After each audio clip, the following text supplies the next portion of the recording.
Forgot. We are live. I thought I was like getting ready to film a YouTube video, but no. We're not filming a YouTube video, we're live. So orientation goes like this. Okay. Um, Today is the baby reindeer live stream discussion. It's very serious stuff here, okay? Um, as you guys know, I was going to do this discussion. Wait, okay, stop. Okay. Wait, okay. I have no pants on, so I'm just making sure that we're good. Okay, so we were going to have this discussion last weekend, but I was out of town. I was on vacation in North Carolina, and I just was not in a position where I could express myself freely, openly, and at the volume decibel that I wanted to. Okay, so we postponed it to this weekend. I've got my notes. I hope that you all did your homework. I hope that you did your homework because if not, it may be a bumpy ride. I don't know.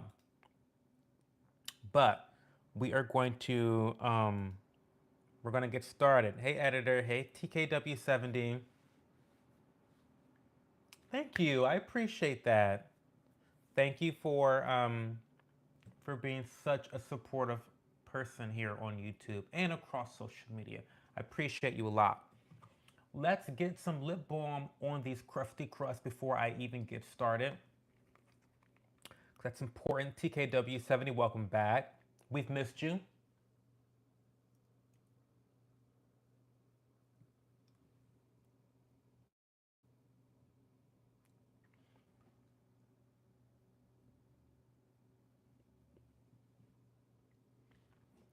TKW70, I'm happy you're back. I'm happy you found someone new. Daisy Moon has completed her homework. Unlike BNB, she's going to get 100% for this semester. She's not getting a .04 docked from her score, okay, from her GPA, because Daisy does her homework. Daisy does her homework. So here's how this is gonna go, guys, because we're not gonna like get too deep into questions. We're gonna go right into it so that people that are watching on the rewatch can actually get into the video quickly. Now, of course, I always use timestamps, but the bitches don't understand how to use timestamps and just skip ahead of long, lengthy intros. And by now, you guys should know I'm a very verbose person. I just talk a lot and I get off track. This is just me live streaming. Sorry, get used to it, okay? Now, the way this is gonna go, I have notes, okay? I have notes. Hey Bambi, welcome to the stream. I've got notes, okay? So I'm gonna do a very quick recap first, okay? Very, very quick recap of Baby Reindeer. And then we're gonna go into a couple different topics that I felt were the most prevalent in this series. So I've got one, two, three, four. I've got four different sections that I really want to highlight a little bit and talk about and give a little bit of insight and my own personal opinion on there. And then we're gonna do with an ending recap. So I'm gonna talk about how things ended. And then we're gonna talk about the aftermath because there's so much to discuss. Now, during each section, I will give an opportunity to myself to read comments and kind of go over. It's okay, Bambi. It's okay. You can still be here. It's fine.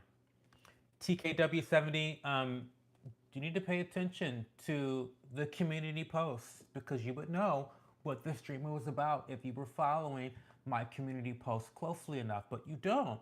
You don't do your homework. You're a bad student. You're a bad student. It's okay, but you're still welcome. Good students, bad students, everyone's welcome in today's class. Okay?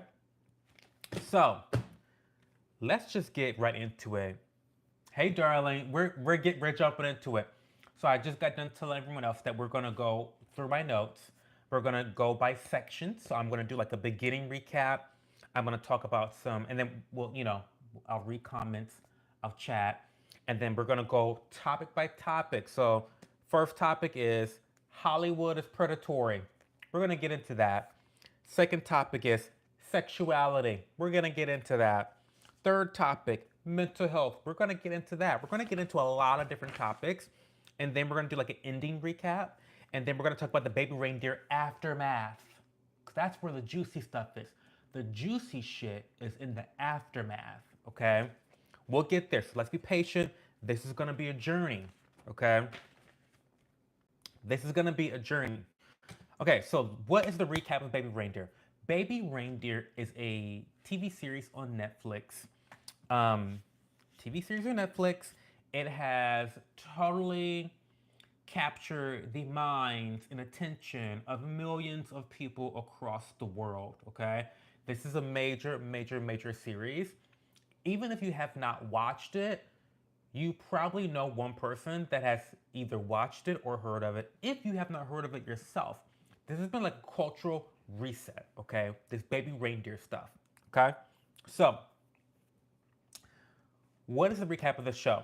So, the series follows a struggling comedian who is working at a bar and he meets this random girl that comes to the bar and she doesn't have enough money, so he gives her a free drink. Okay?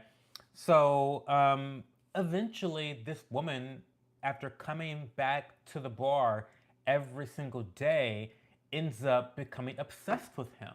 Okay? And so the story kind of covers their relationship, his trauma, and how he deals with having a stalker in his life. Okay, and of course how she impacts his life, and then we also get lots of tidbits about his past, where some of his trauma comes from, um, his relationships with like ex-girlfriends, new girlfriends, his parents. We touch on a lot of his personal story, and the story is mostly driven by his perspective. So that's really important to note to very begin with. The story is from his perspective. Okay. Um, hey MB or Embry, um, welcome to the stream. This is a baby reindeer stream, okay? As the community posts and previous posts, Instagram posts, Twitter posts have indicated, today's stream is about baby reindeer. Um, Next week's stream will be back to the normal free for all. Let's talk about whatever the fuck we want to talk about. But this is the only like live stream that like is actually, I'm being very intentional with the topic tonight, okay? Um, and it's full of fucking drama, okay? Just wait till we get to the interview. I have lots to say about the interview. Lots to say about the interview. Um, it is her Facebook. It's her Facebook because she's taken it down. The Facebook has been taken down, like completely taken down. It's her Facebook. I feel like from we'll get there. We'll get there. We'll get there. We're we will get there. There's a lot to get to.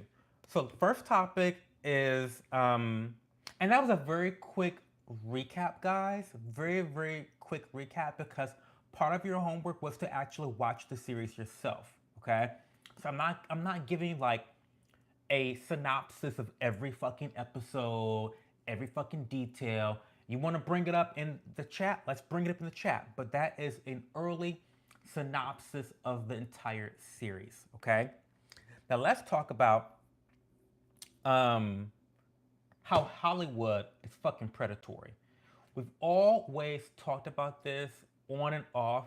We've heard stories about this shit, and it's crazy to see that it still happens in such a violent way.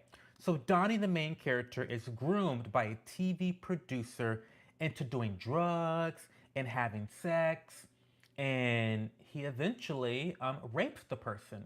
So remember, Donnie, the main character, is a struggling comedian. So If you work in the entertainment industry in any capacity, you understand how working in entertainment is a very precarious type of job because you don't get a paycheck every 2 weeks. It's not a stereotypical traditional job, 9 to 5. You go to a desk, you know, it's not one of those things. So he's a struggling comedian. He's trying to make ends meet. He's bartending, and he meets this producer who sees a lot of good and a lot of talent in him. Okay, so this producer sees him, and I'm just calling it the way it is and the way that the series calls it and views it. But this predator actually helps him in his career. Like, he really does instill, I don't know if he gave him the tools or if he simply instilled in him confidence through his confidence in him. Regardless, the existence of this producer actually yielded a lot of positive results in terms of his career. Now, some of the negatives of his relationship with the producer is the fact that he got into all these experimental drugs, okay?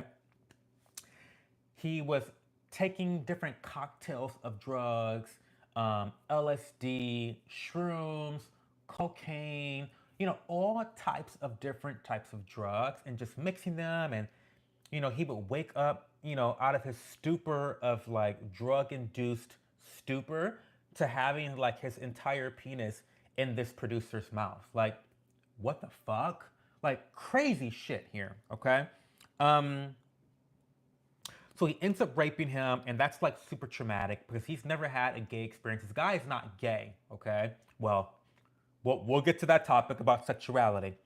But, he that's his first, interaction with a man is him being raped by this producer. And I feel like the real villain of the series is this producer. Like, we'll touch on Martha, the stalker, later as we talk more in this video. But really, the main villain is this fucker who raped him. Okay? That's the fucking villain here. Because, I mean, it's just so. I don't understand. I cannot relate to a person wanting to overpower someone physically in this way, in such an intimate, vulnerable way. It's mind numbing. I just don't understand it. And it's sad. It's really sad when you see this in the series. It's like a really big turning point and everything clicks. It's like when he's raped and he has that reaction to, when he has the emotional reaction to that trauma that he experienced, everything kind of like clicks into place. And you understand why he's doing what he's doing and why he has zero self esteem. He's lost, he's sad, he is confused. And after he's raped, that's when he really presses the gas pedal on the drugs. That's also when he presses the. I'm getting ahead of myself. Let me not jump up ahead. But I think I want to talk about how the Hollywood producer, there's no redemption for him in this story. I feel like with the other characters, even Martha, the stalker, there is some semblance of redemption or sympathy with them being a complex character that deserves nuance and attention to details. But with the producer, there's no redemption. He's a flat out villain. He's a piece of shit, and we are not meant to feel sorry for him. And I'm gonna skip ahead a little bit because I think by now we all know that the real Martha has stood up.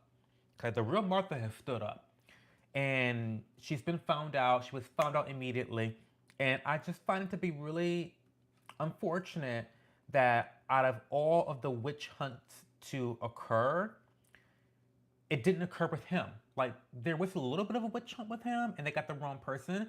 But I feel like it should be pretty easy to figure out who this rapist is. And the fact that we're talking more so about Martha and not so much about him, I think is kind of problematic and kind of sad in a way. So, that is my little synopsis of the Hollywood is Predatory. I think it's a very clear picture to how it is in real life. You've got singers. I mean, think about it. Britney Spears. Britney Spears was preyed on by her own father, manipulated and taken advantage of by her own father. You hear about artists like Taylor Swift, who, when she was 18, she signed a good deal. She thought was a good deal, and then it ends up she's not making any fucking money from her own music. It's like the Hollywood industry, the entertainment industry is full of predators and full of vampires, literal vampires. There are people that want to suck your blood and take as much life force energy out of you as possible for their own devious purposes. You know, whether they want money, whether they want fame, whether they want just attention, you know, they want your blood and your life force to be able to obtain that because they can't use their own. It's easier to use someone else's. And so I just find it to be really sad. And I know that if I had a child, I'm sorry to be this way, but I would not allow my child to pursue a career in entertainment just because of all the things we know. Look at P. Diddy. This shit with P. Diddy and Cassie. She was also very young, a struggling artist, when she got wrapped up in his shitstorm and taken advantage of, beaten, sexually assaulted, drugged. This is a tale as old as time. The entertainment industry is seedy, it's disgusting. More often than not, people are taken advantage of. I did want to say one note here. One thing that they really highlighted in this series that I thought was very interesting was that there is a fine line between achieving your dreams versus having self respect. So, again, in the series of Baby Reindeer, it's just really interesting to see and kind of like it's heart wrenching to see that he really is passionate about becoming a comedian. And I feel like the younger generations, starting with my generation, I'm a millennial, but even with you young girls, you know, you Gen Xers, we pound it in your heads to do a job that you're passionate about and make sure that, you know, you love what you do. And so you try to do that and obtain that career at all costs. But how big are those costs? And we see Donnie wrestle with this thought. We see him wrestling with the thought of, okay, I want to achieve my dream, but do I have to take drugs with this random producer to give me a shot with the big wigs? Like, yeah, maybe I'll do a little bit of drugs, but then it just like it keeps becoming more and more and more like a heightened like rat race of like what do I have to do to achieve my dream goal? And I feel like a lot of people can relate to that, you know, whether it's entertainment or not, but especially when it comes to entertainment, because so much of the entertainment industry is about who you know, networking, and opening doors of opportunities. Usually those doors are opened by other people. And so that's where the predatory nature of the industry happens. When who's opening the doors for you? Do they actually want to open the doors for you because they believe in you, they have confidence in you, and they want to give you a chance? Or do you have something for them to take and to manipulate and to suck off of? It's a precarious situation, y'all. So I just want to say that that was the first thing that was really, really like that was the biggest point of the series for me. You know, personally, like how bad do you want to achieve your dreams? And that's something we all have to, you know, wrestle with. We all have to wrestle with that. You know, do you want to work, you know, 15 hours a day in order to achieve your dreams? You know what I mean? Like that's a sacrifice. Like what are you willing to sacrifice? Are you willing to sacrifice time? Are you willing to sacrifice blood, sweat, tears, money? Like what are you willing to sacrifice? And are those sacrifices worth the dream? You know, I have to ask myself now, it's like, was it worth it for him? Like I wonder. I mean, I know he's like a multi-millionaire now after the success of Baby Reindeer, but was all of that trauma worth it? I wonder. Like when he lays his head down at night, was it worth it? Was it worth it to take those drugs from him and to start the cycle of abuse and self hatred? I don't know. I think about that, but I don't know. Before we move on to the next topic, do we have anything to say about this specific topic? Because we're done with the Hollywood is predatory part. Do any of you guys feel like you also have to, you know, walk this thin balance of I want to accomplish this dream, but I'm sacrificing too much? I personally have had to think about this myself. I'm only working a part time basis right now in a traditional job in order to pursue my dream full time. And so, it offers me flexibility and it offers me the ability to spend more time with my family, which is so important to me. It's something that I'm called to do, and it's very important to my family. My family is the most important thing to me, okay? And so, but it's a sacrifice. It's a sacrifice. And, I don't make a lot of money. Like, I don't have a lot of money. Like, I'm broke. Like, I'm literally broke.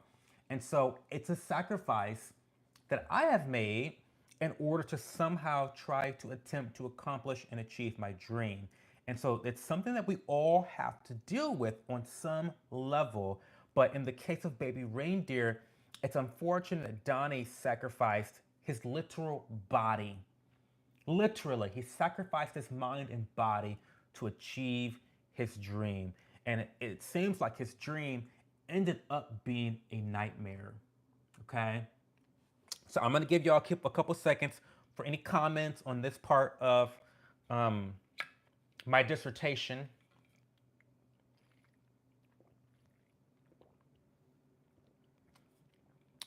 Oh my God. That water, oh my God, it's so fucking good. You guys know that water only tastes good when you're dehydrated. I'm dehydrated because I hate the taste of water. We talked about this before, I'm pretty sure. I'm pretty sure we talked about this. Water is water is just disgusting.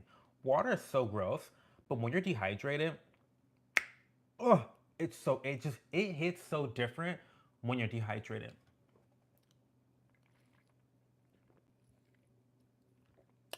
And I ran 6 miles. I lifted weights. I did all the things because I'm trying to be lickable this summer. Okay, I'm trying to be like, how many licks does it take? I've worked out today. I ate a salad for dinner. I had ice cream for dessert, but I ran 6 miles. I lifted weights. Period. I'm trying to be lickable. Um, yes, health queen, absolutely. So if we don't have any comments for this section, I'm gonna move on. Okay, I'm gonna move on. Let's talk about sexuality because sexuality was a major plot point of this series. The series starts off where he's obviously straight, right? But after Donnie is raped, he begins a toxic experimentation with his sexuality and reckless behavior with drugs. Not only was he doing drugs with the producer, but it is now at this point after the rape occurred that he is now experimenting with drugs on his own by himself. Okay? Now, I always tell you, girls, never let anybody clock you with your own tea. Okay? So, on the things that I feel like I need to be very transparent with, I'm transparent with. I have done drugs before. Okay? But what I will say is that I have never done them alone. Period. Listen, when you are doing drugs alone, you've got a problem. Okay? And we see this. We see this very specifically um, with Donnie when after the rape happens, he's not just doing drugs socially with this producer, which, by the way, I don't say that in order to, what's the word? Justify drug usage because when I was doing drugs in college, it was a social thing and it was extremely toxic for me. Like do not recommend. Like, don't do that. Like, don't make the same mistakes that I made. It's fucked up. Okay, I had a fucked up life back then.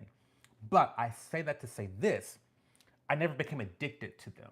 Do you know what I mean? Like, I was not addicted to drugs in college. It was a party thing, it was a social thing.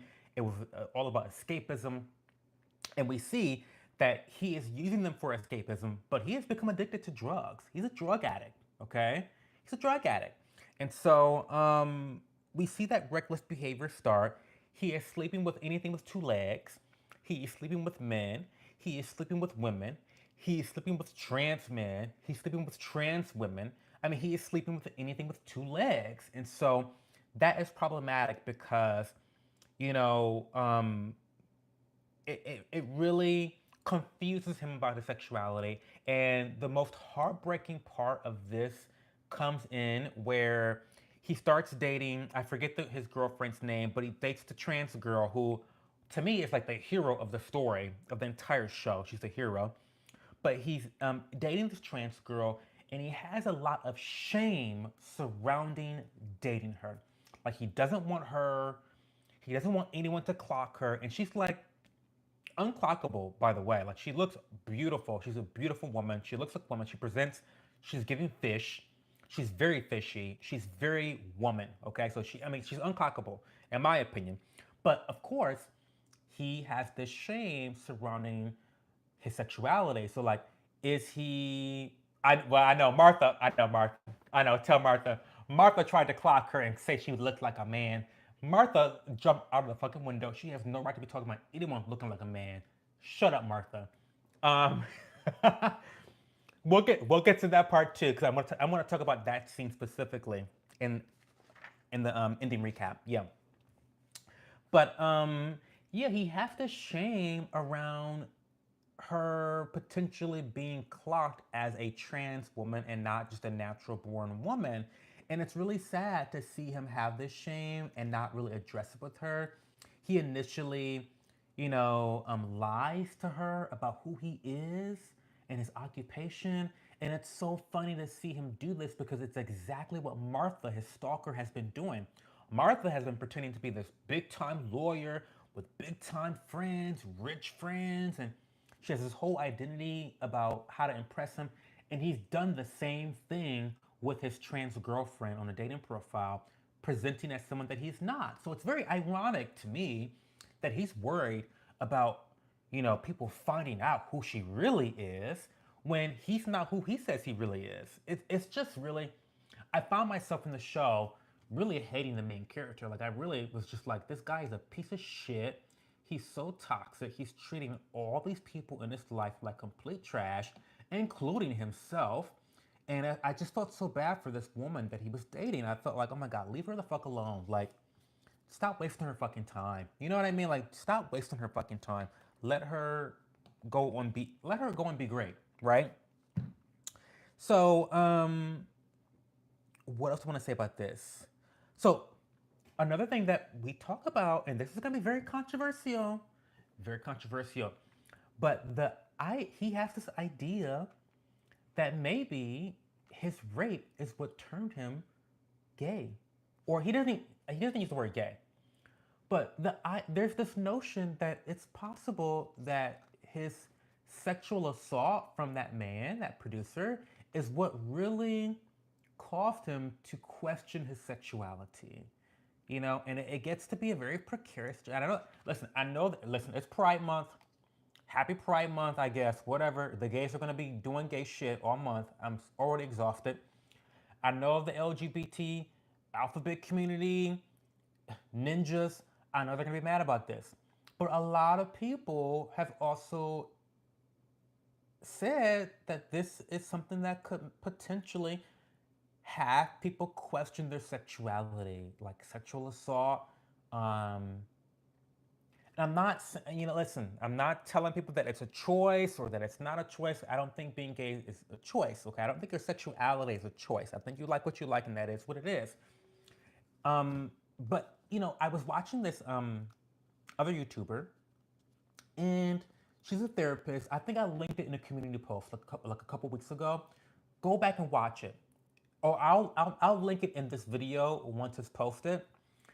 But she said, 'cause she's a therapist, and she was saying how, it's a very interesting conversation. Well, why am I gay? Why am I gay? What caused me to be gay? Is it the chromosomes? Is it my parents? Is it hereditary? Is it me being raped or sexually assaulted? Like, is it my environment? And the therapist said that it's actually more productive to, instead of evaluating why you are gay or why you have the sexuality that you have, that you just focus your energy on accepting what you are. And that was really poignant to me. That was very That was a powerful message that she said to me that I had not really ever thought about before. But this is why you need to have this is why you need to have conversations with a variety of people in your life, because they will very often open up different ways of thinking about things. And it's like, well, yeah, maybe that's interesting, Instead of wondering why are you gay, like, was it watching porn, being exposed to porn, too much porn, um, just focusing on the acceptance notion of it all. So that was interesting. But I don't think that we should be in the, I'm a nuanced person. I don't think that we should also be in the camp of dismissing those experiences, okay? Because it's a fact. He didn't start fucking guys until after he was sexually assaulted. You know what I mean? Like, that's that's true tea. And so, is there some validity to that on some level, on some spectrum? I don't know, but I think it was a very interesting point in the series to even bring that up. And I'm glad they did, because I think that more discussion is better than not having discussions about these important topics, right? Um, Jay Johnson says, but for some people, it is a coping mechanism. And you know what? That could be true too. Um, that could be true too. I've also heard, and I think I said this on, I mentioned this. Thanks for that comment, Jade. I appreciate that, by the way. But I commented on that therapist's YouTube channel. Please go watch her video, by the way, y'all. We're talking about baby reindeer. This is the baby. Yes, we are. Yeah, we are talking about baby. This is my baby reindeer live stream. Typically my live streams are very chaotic and very like, it's just like a random Q&A session. Ask me anything you want. I talk about random shit. But I have been so obsessed with the series that I figured I would do a recap and talk about some of the different themes of the show. And then we're going to talk about some of the aftermath of the show as well. So we talked about Hollywood is predatory. We talked about that ad nauseum. And now we're on the sexuality theme of the live stream. Um, Thanks for your contributions to the chat. But I really recommend you guys go follow that. You know what? Let me find it right now. I'm gonna find it right now just because I think it's really important that you guys. Sorry for those that are watching the rewatch. Use the timestamps, y'all. I keep telling y'all, use fucking timestamps. Don't complain about me being so verbose and so, oh my God, Cho talks too much and Cho is so off kilter, and he's this, he's that, he doesn't stay on topic. Use the fucking timestamps, okay? But this content creator was great. I can just check my community post. Duh, Cho, get your shit together.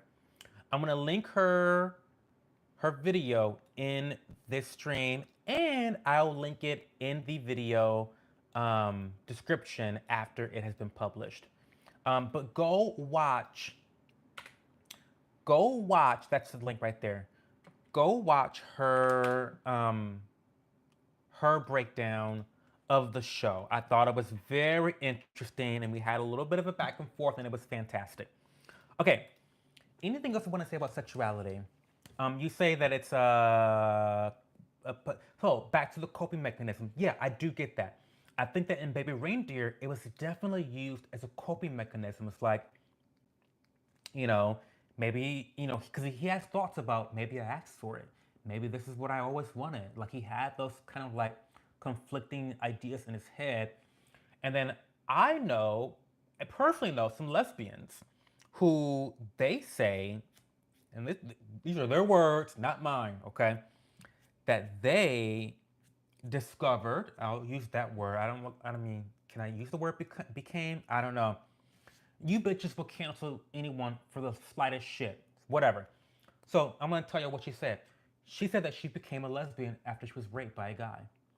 And essentially that it was a rejection of the rape, like to have that trauma not only to your body but to your mind, that relying on female relationships instead of risking a relationship with a man, that's when it started for her. So that's just her one experience. I'm not saying that rape can cause that. I'm just saying these are people's experiences and they are valid, right? They should be acknowledged as their experience. Okay? So anyway, I thought that was really interesting. The whole realm of sexuality was great. And then we find out later that even his dad had been raped or molested. It's alluded that he was sexually assaulted as a child in the church, the Catholic Church. Surprise, surprise, right? Listen, the girls want to talk about pride parades and the kids being unsafe at pride parades. The bitches are unsafe at mass. Let's talk about mass, okay? Let's take the children out of mass. I think more children have been molested at mass, Sunday Catholic mass, than they have at a pride parade. Now the kids shouldn't be at pride parades either. I can shit on the LGBT alphabet community too, okay? But I'm just saying, I'm just saying, everybody can get it from me. Pow pow. But I'm just saying, Donnie's dad, you know, he ends up coming out to his parents, which is a big deal. He doesn't come out as anything. He just says that, like, yeah, he's been raped, you know, and he's interested in other people other than men. I mean, other than women, and you know, the dad reveals that he's been molested as well. And it's a very, very powerful moment of the show. I was very tense. Like I was like, not like getting ready to cry, but kind of like, this is making me feel things. Like it was like intense.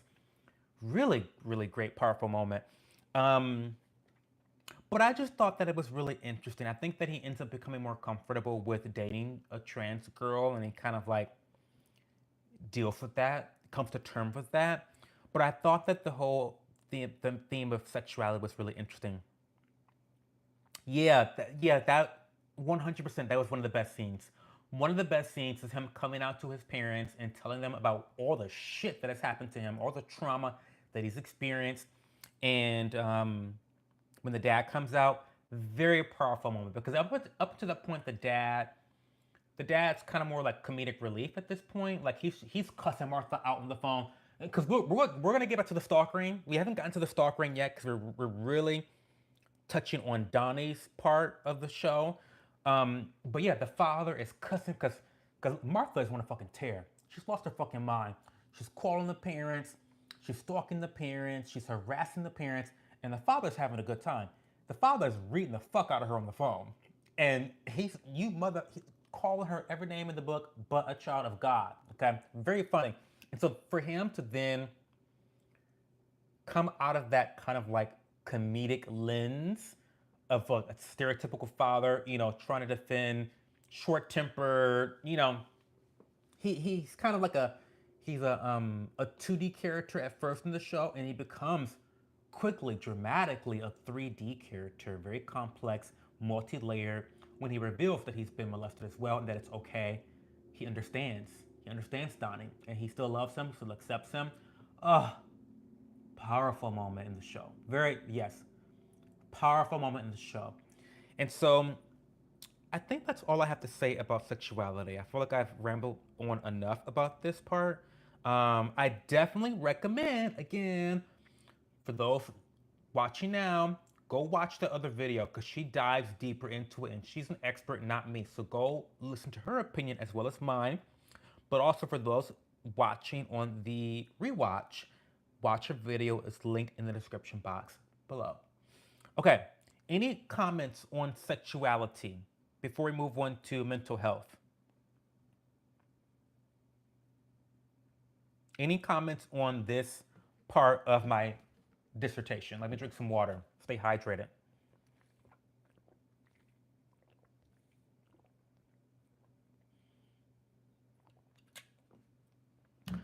Oh my God, that water is so fucking good. Wow. Water is so good when you're dehydrated. Wow. Um, no questions, no comments. Okay, we'll move on. So let's talk about mental health. Let's talk about mental health. This is a big one, and this is why the entire series is a shit show. Because everyone's mental health is shit. Hey Evelyn, welcome to the stream. All the way from Asia. Welcome, thank you. We're talking about baby reindeer. We're talking about mental health. We're talking about shit. Um, we've been talking about rape. We've been talking about sexuality and all types of shit. So I hope you're buckled up. So in baby reindeer, um, everyone's mental health is shit. It's shit all around, and it's not managed well whatsoever. Everyone has shitty self-esteem. Everyone has attachment issues. I feel like either you're a narcissist or you have an overactive sense of empathy. People have identity crises. People are abusing substances and drugs. It's just a ball of mess. And I want to start with Martha. Let's talk about Martha, the fucking stalker in this series, okay? Let's talk about Martha. Because obviously, when she comes in on day one into the bar, I could have told you she was off her fucking rocker from day one. Okay, you could tell that she has a very grandiose sense of herself. She already gives off the signals of a narcissist. Um, it's listen, Evelyn. It's based on a real thing, but all of it is not real, and we're gonna get into that part of the series too later in the stream. So for those that are just coming into the live stream, we are doing a recap. We're talking about different issues in the series. We started off with the fact that Hollywood and the entertainment industry is predatory. We moved on to sexuality. We're now starting to talk about mental health. We are going to then dive into stalking in general, because I have a personal story about stalking. Fun, fun, fun. And then we'll do an ending recap, and then we'll go over the aftermath, where there's a ton of fucking drama with the aftermath. Lawsuits. Is this really a true story? Is it just based on a true story? We're gonna get into that in a little bit. But back to the mental health aspect of it all. Um, yeah, like Martha is a narcissist. She thinks so much highly of herself than what she really is. And the fact is that she is actually someone living in Section 8 housing. I don't think they call it Section 8 housing in the UK. It's probably just something called public housing. I don't know. Someone tell me. But she lives in Section 8 housing. She's not a big time lawyer. She doesn't have rich friends. She's not rich. She's very poor herself. She can't even afford a cup of tea or pop. Um, and she grew up in an abusive household. And I think, this goes back into the themes of sexuality and how entertainment industry is very predatory. But mental health crises and trauma, it recycles. It comes back. That shit comes back. You know how you throw like a plastic bottle in the recycling bin and the shit comes back as like a piece of paper? Well, that's how trauma works. That's how trauma works. You're abused as a child and the shit pops back up later in life. That's how it is. And that's the unfortunate reality. And that is showcased very clearly here in the show of Baby Reindeer. We see that with the trauma of Donnie being raped by his producer, and how that materializes and manifests into other forms of trauma. Hey, welcome to the stream. Um, so, I think that I don't know what my takeaway from this is, other than people have to be intentional about taking care of their mental health. Okay? Some of the things we saw was an overactive sense of empathy. And obviously, I'm talking about Donnie and his relationship with Martha, his stalker. He only talks to her and gives her the time of day because he feels sorry for her. Okay? There's no other reason he does this other than the fact that he feels sorry for her. And sure, feeling sorry for people is a I guess a is it a positive thing? I don't know. Maybe it is, maybe it's not. But it's the reality. He felt sorry for her, so he started talking to her. But at the point where she's stalking him and he's still feeling sorry for her, somehow he's able to twist it into a way of, well, she's only stalking me because she's sick and twisted. It's not her fault. So I should feel sorry for her. It's like, I need you guys to understand that you can have empathy for other people and still have fucking boundaries, okay? You can still have boundaries. Boundaries are good not only for you, but for the other person that you're feeling sorry for. I feel like a lot of people have this issue in real life, okay? Where they are empathetic or sympathetic people and they don't want to hurt people's feelings or they want to justify another person's abuse or trauma. And it's because they have an overactive sense of empathy and they have no regard for their own boundaries that they should be erecting around their heart and their soul and their mind. And we see this explicitly with Baby Reindeer because not only does he entertain Martha in her stalking, but he, doesn't even really report her the way that he should. Um, oh, this is, yeah. Okay, Evelyn, you need to end the stream now. If you don't want spoilers, yes, end the stream, watch this. Listen, you got homework to do. Tell Mitchell I say hello. I love Mitchell. I'll text you both. I'll text you both, by the way.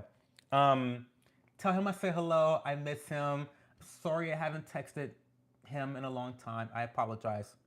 I'm a busy bitch. Um, but I'll text you guys. Please watch it and watch the interview with the real Martha. 'Cause that's a shit show too. It's a shit show as well. But yeah, I'm giving spoilers, so in this. Okay, so yeah, so it gets to the point where it's 100% worth it. 100%. 100% worth it. 100% worth it. Like, watch it immediately. Like, you should be binging this all night. Like, you should be watching this all night long. Like, immediately. Immediately. Like, I'm not even kidding. It is so good. It is so fucking good. End the stream and watch it immediately, please. Do yourself a do yourself a favor and do that. You will not regret it. I promise you. I promise you. You'll probably watch it all tonight, to be honest, because that's what I did. That's what I did. When I started watching it, I watched it in a single day. I did. I did. It was 5 o'clock in the morning. I'm still watching. I was. I was. No regrets.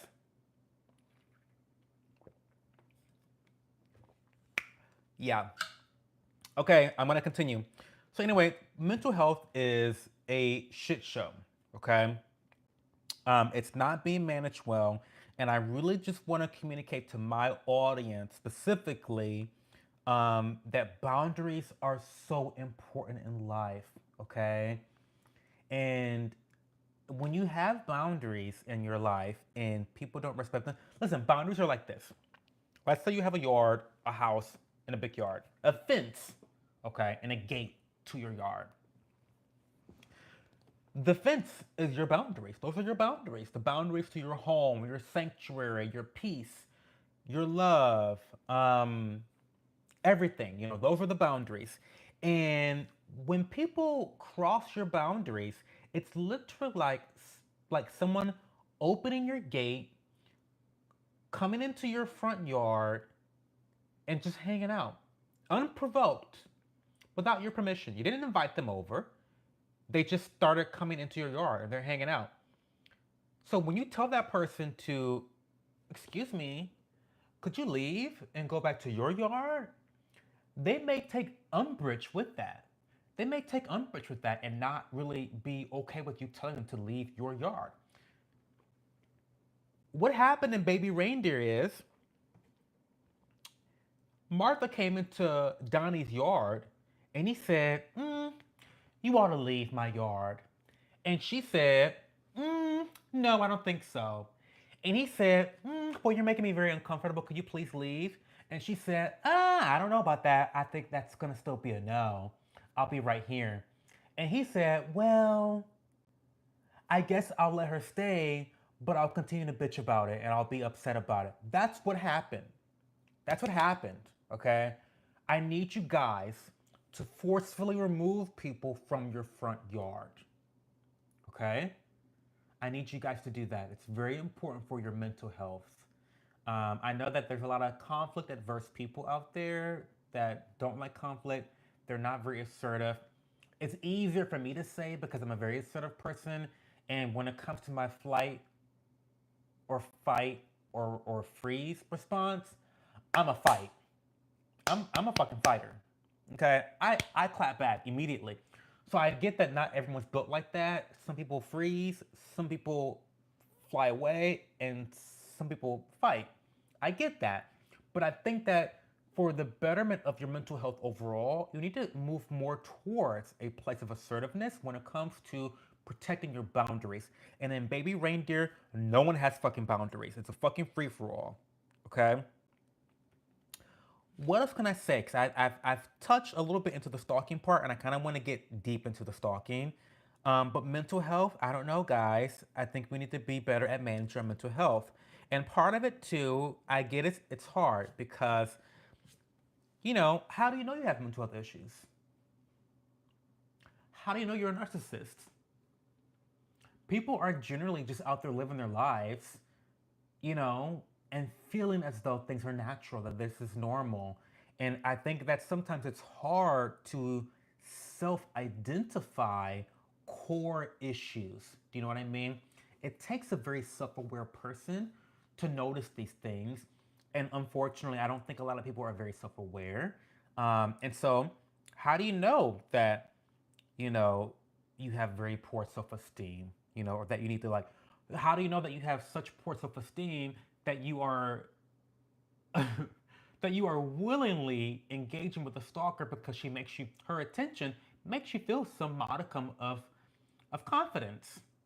How do you even know that? You know, outside of when it's literally fucking happening. You know what I mean? So it's interesting. It's really interesting, and I don't have the answer. Um, I don't have the answer to how to solve the mental health crisis. I just think that people need to be a little bit more intentional about trying to solve it in any way that they can. More discussions are better than less discussions. So, checking in with your friends, checking in with your family, checking in with yourself. I think there needs to be a little bit more self reflection, serious self reflection, not going onto TikTok and saying, oh my God, I have ADHD, and or oh my God, I have multiple personality disorder, all that shit on TikTok. I'm not saying that. Don't do that. Um, but some actual, real self reflection, I think could do everybody a little bit good. Let's check. I see we have a longer comment here. ARM says, Baby Reindeer had my whole house on edge. I didn't know how far it was going to go. My kid even said, wow, I learned how sneaky people can be with your emotions and actions and words. Oh my God. Yeah, it's true. It's true. Um, it's true. And I'm not a parent, so I can't tell you what's appropriate for children or what's not appropriate for children. But what I can say is, I think it is important for kids to understand that there are bad people out there. There are bad people, and that you should develop a healthy sense of skepticism when it comes to the world that we live in. It's the reality. Listen, there are demons in this world. Don't even get me started. There are demons in this world. Okay? I've watched enough true crime to know there are demons placed on this planet to terrorize human beings. Okay? There's a lot of senseless violence, especially against the elderly and children, which are the most um, unprotected class of people on the planet. They are often taken advantage of, they are often abused, they are often killed, they are often maimed. It's sickening. And demons are at the hands of it. Like, demons exist. I need people to understand that I'm not even kidding. Like, I truly believe in demons. in the form of human beings. You have psychopaths that literally are devoid of humanity. They are demons, okay? Sorry, they are. Sorry, it is what it is. You have people. I won't go there. I won't go there. But I've watched enough true crime. I just watched a story that made my stomach turn upside down. Turn upside down. 17-year-old boy literally murdered a 91-year-old woman. And imagine surviving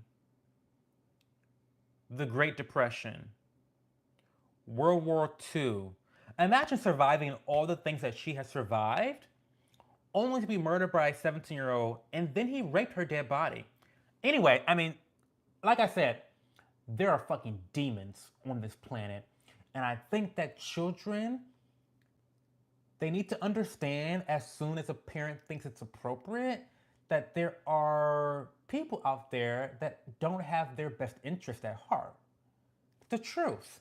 And it's a form of self-protection, you know? It really is. I think that everyone needs to have a healthy, I use the word healthy. I'm not saying be paranoid. I'm not saying that your mailman is going to murder you tomorrow. I'm not saying that. He might, but I'm not saying that. But I am saying that everyone needs to have a healthy sense of skepticism about people in their life and strangers that are in their vicinity, because there's just too many instances of senseless violence and senseless evil to not have that healthy sense of skepticism. There's too many examples. There's too many examples. There are too many examples of senseless evil. Okay? Let me get off my soapbox and have a drink of water. Oh, she's 22? Great.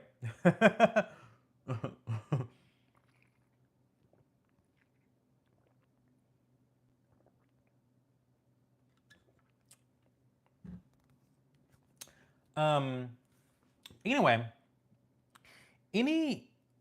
before we move on to the stalking portion, we're almost to the juicy part, guys. We're almost to the juicy part. Just bear with. I thought this is really important because I really want to get all of my thoughts out on the major themes of the show, the major themes.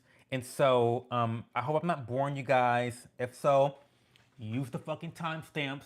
To the rewatch crew, use the timestamps. Any other thoughts on mental health?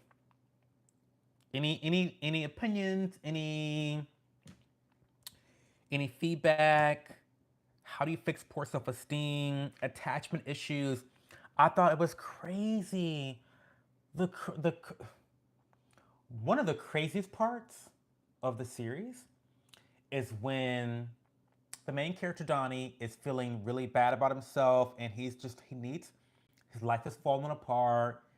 He has no self-esteem, and he just needs a dopamine hit. And what does he use as a dopamine hit? He listens to the voice recordings of his stalker praising him. Mind you, this woman has caused him all types of hell. Okay? All types of hell. And he's listening while running to her saying how great he is, how awesome he is, how funny he is, how handsome he is.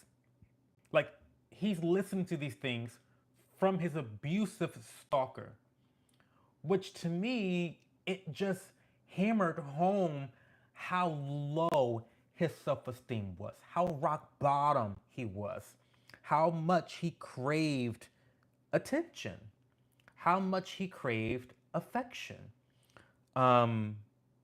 his attachment issues. It just again, that was another powerful moment for me. Was the running scene, the exercising scene where he's listening to all her voicemails, or her positive, not the negative voicemails, the positive voicemails. Him listening to the positive voicemails, that was a powerful moment to me.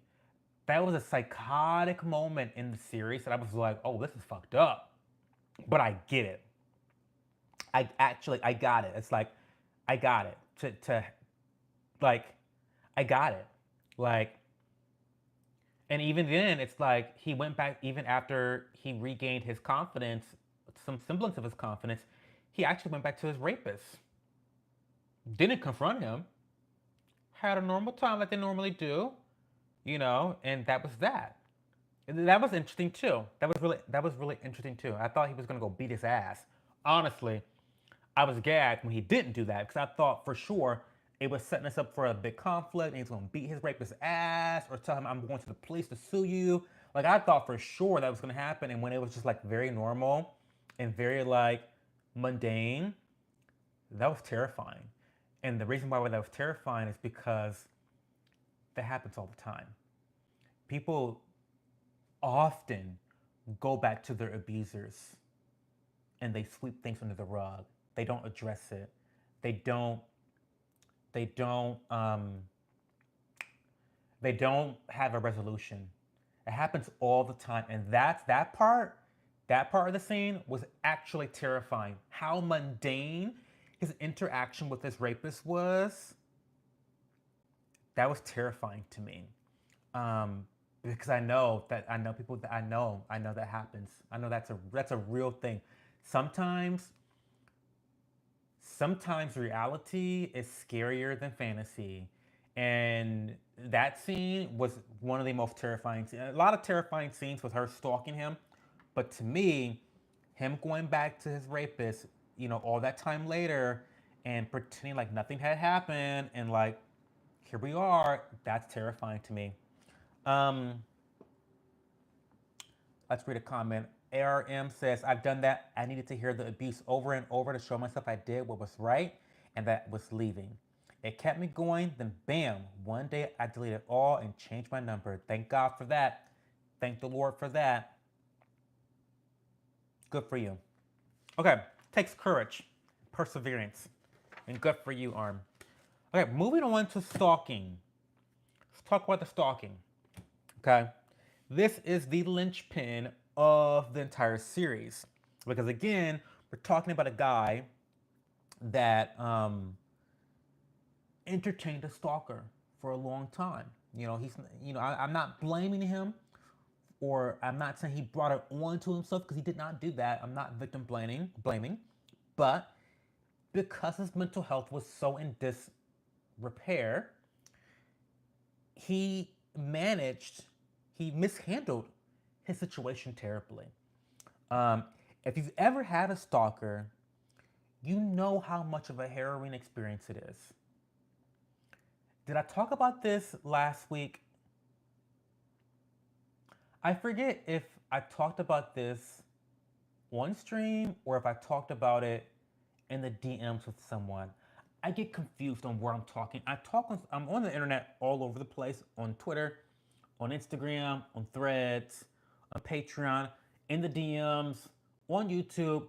I forget where I say shit. So excuse me if this is gonna be a repeat story, but I've had a stalker before. Now, I've done some research into stalkers, and my type of stalker was oh, okay. Okay. So that was okay in DMs. Okay, so I'm gonna talk about it here. I had a stalker. I had a boyfriend. I loved him dearly. Rest in peace. He's passed away since, but I loved him very much. First love of my life, and I still love him very dearly. Hold him very dear to my heart, like very, very dear. Um, love him to death. And when we started dating, I'm not gonna get into all the salacious details, but when we started dating, he was still sort of entertaining another guy, his ex boyfriend. Um, but that didn't stop us. Call me a homewrecker if you want. Girl, I don't care. But whatever. So his ex boyfriend proceeded to start harassing me. So I'm again my stalker. There was no intimacy there, so it's a more rare form of stalking, I guess. But He was basically stalking me out of hatred for me and jealousy of me. The fact that I had stolen his boyfriend and stolen his friend group, a lot of chaos, a lot of drama. And I, in the story of watching Baby Reindeer, I recognized, oh my God, Cho, you did some shitty stuff in college to entertain a stalker.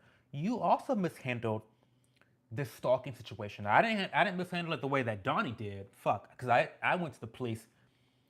Well, I'll get there, but I didn't handle it the way that Donnie did. Like I nipped that shit in the bud pretty quickly, but I still did things early on that were toxic and you know antithetical to my own goals. Like didn't help my goals at all with preventing him from stalking me further. But it all came to a head when he started threatening me with physical violence. He told me he was gonna bust my car windows out with a baseball bat. I had to end up moving my vehicle all over the apartment complex, and I would walk to my apartment because I was so terrified that if he found my car, not only would he smash my windows out of my car, but then he would know which building I lived in. So I didn't want that. Like it was such a harrowing experience having a stalker. Like you guys, if you don't understand, if you get it, you get it. If you don't, you don't. And I hope you don't get it because it's it consumes your life. It really consumes your life. Um, but it all came to a head because one night, I don't know what happened, but he threatened my friend, the short girl.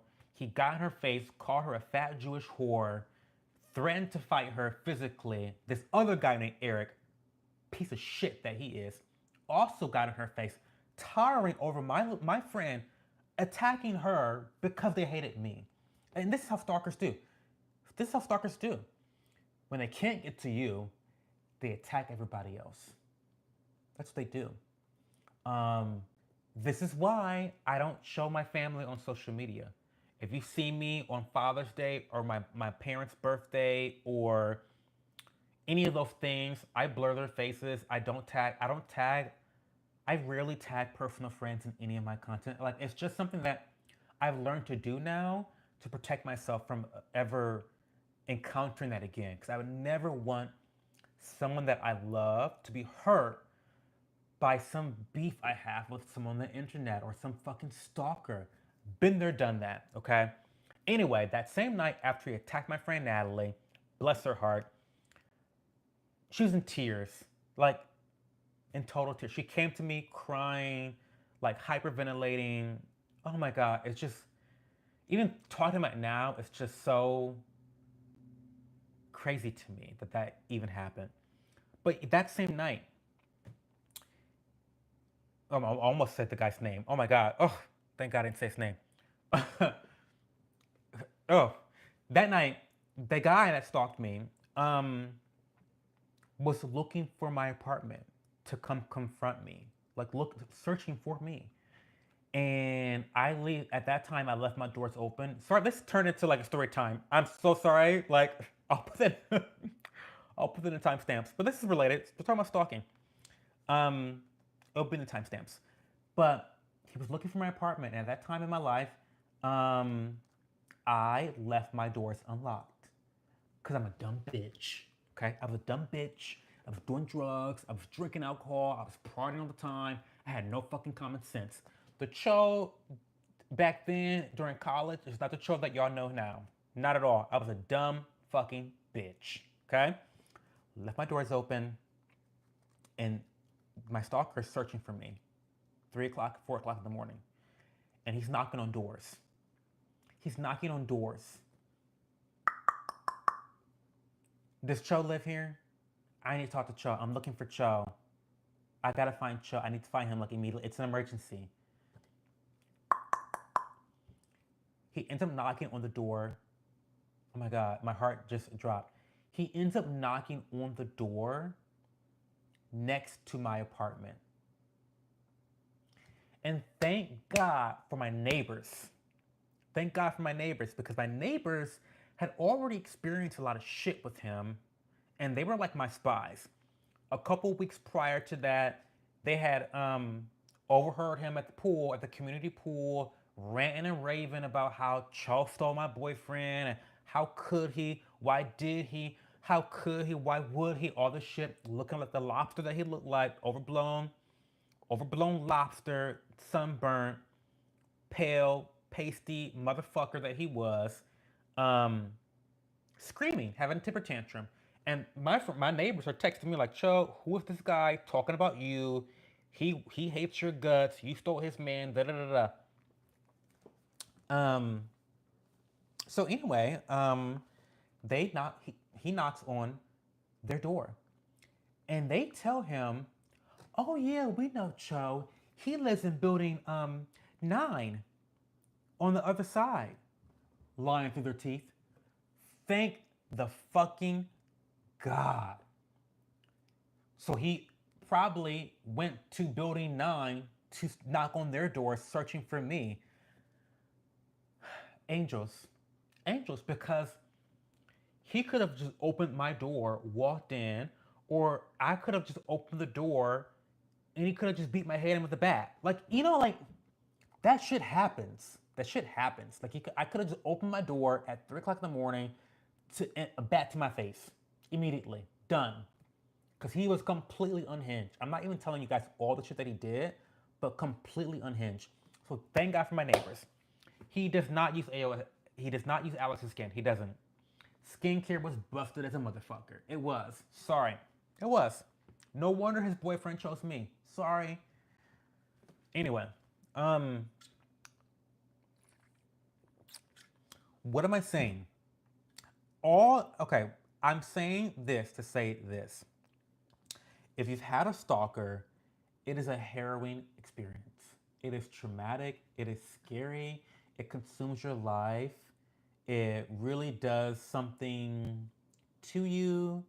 I ended up going to the police. I filed a formal police report.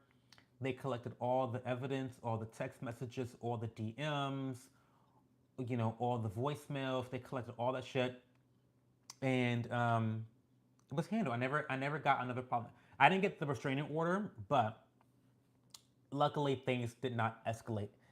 It that was the climax. Him searching for my apartment, him cussing my friend out, almost assaulting her. That was the climax. Thankfully, that was it. It didn't get worse than that. 'Cause that's already fucking nightmarish. So, and that's really, I'm not going to bore you with all the other details how that all ended. But he lives 40 minutes away from me now. So that's fun. Last I checked, like 8 years ago, he lived 40 minutes from me. So I don't know. Um, anyway, so I get, I really resonated with Donnie's fear and his obsession with his own safety and where she was and how he was managing it. I really resonated with that. I really wish that he would have handled it in a better way, but due to his trauma and his mental health, um, he didn't even report the most insane shit that Martha did. He didn't report like her attacking his girlfriend. He didn't report a lot of the stuff that she did because secretly he indulged in the attention that she was giving him, which is so sick and twisted. It's sick and twisted. And I think that, going back to the mental health thing, there's a certain level of, what do you call that mental health disease or whatever, where a mental health condition where you're captured by someone and then you start to like love the person or like have an intimate relationship with them. There's like a level of that. I'm not saying that he started to like love her, but I think that he started to have he recognized and indulged in a relationship with her. Instead of it being a one-sided relationship, Stockholm Syndrome, yes. Thank you, girls. Thank you, ladies. There's a certain level of Stockholm Syndrome that occurred in Baby Reindeer when it came to the relationship between Martha and Donnie. Okay?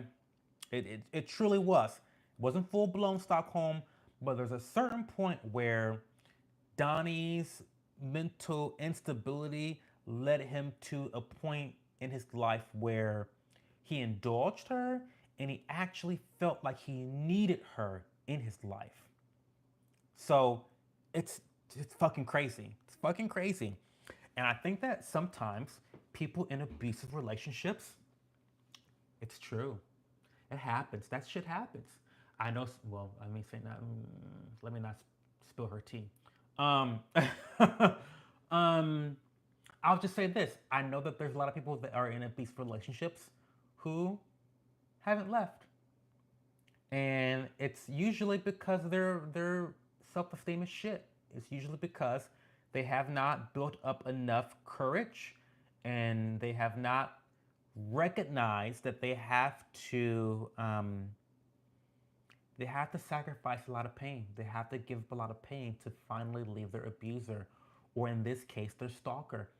Donnie had to sacrifice a lot to finally put an end to everything with Martha in the story. Um, so yeah, I think that's the section I have about stalking. That's all I have on the stalking part. Do we have any comments, questions um, about this section of my dissertation? Let me know.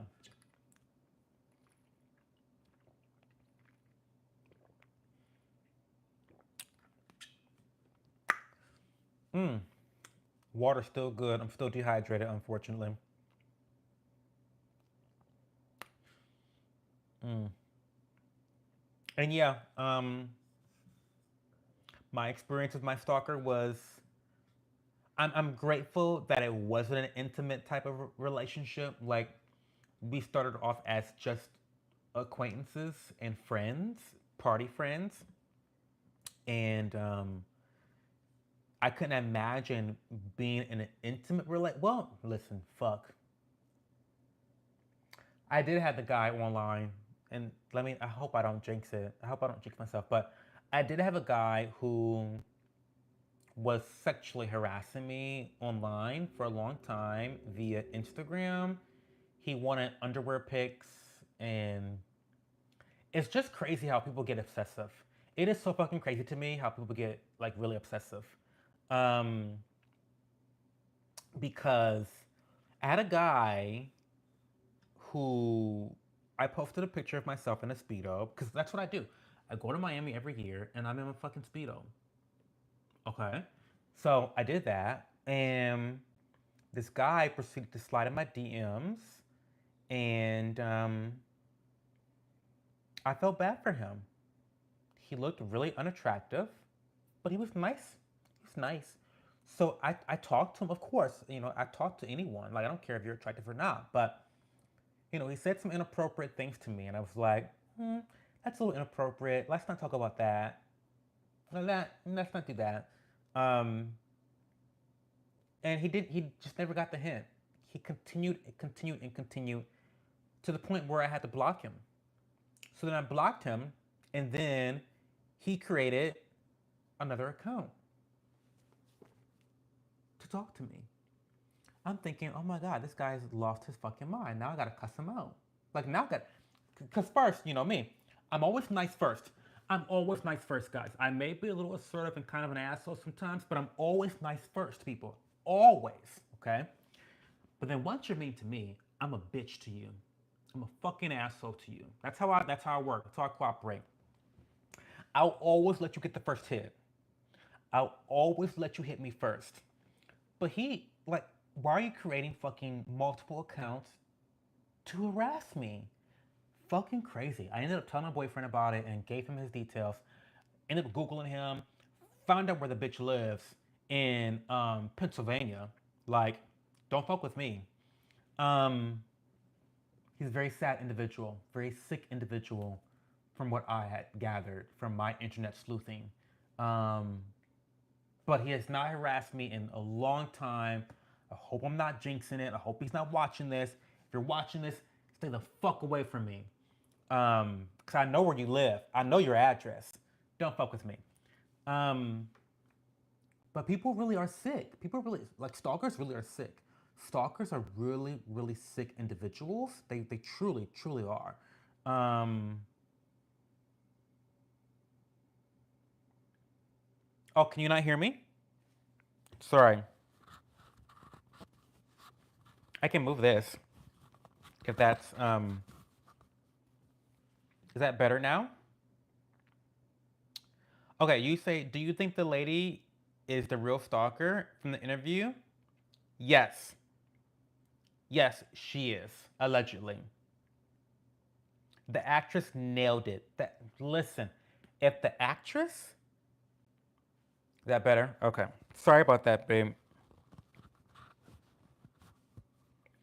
If this actress doesn't, if this actress does not win an award, we need to riot in the fucking streets. We need to riot in the fucking streets because she nailed it like none other. She really, really nailed it. And the gag is they had so much evidence, they had so many voicemails, so many emails, so many messages that she had a lot of material to draw from. She had all the material in the world to draw. She had thousands of pages to draw from her character. So of course she got it right. I mean, of course she got it right, right? Um, yeah, of course. Yeah, I think I was. I think I think the reason why I'm kind of low is because I'm talking. I'm looking at the camera here, talking that way, where the mic is right there. So maybe if I move this a little bit, more so in the middle, it'll be a little bit better that way. So yeah, she had so much material to draw from.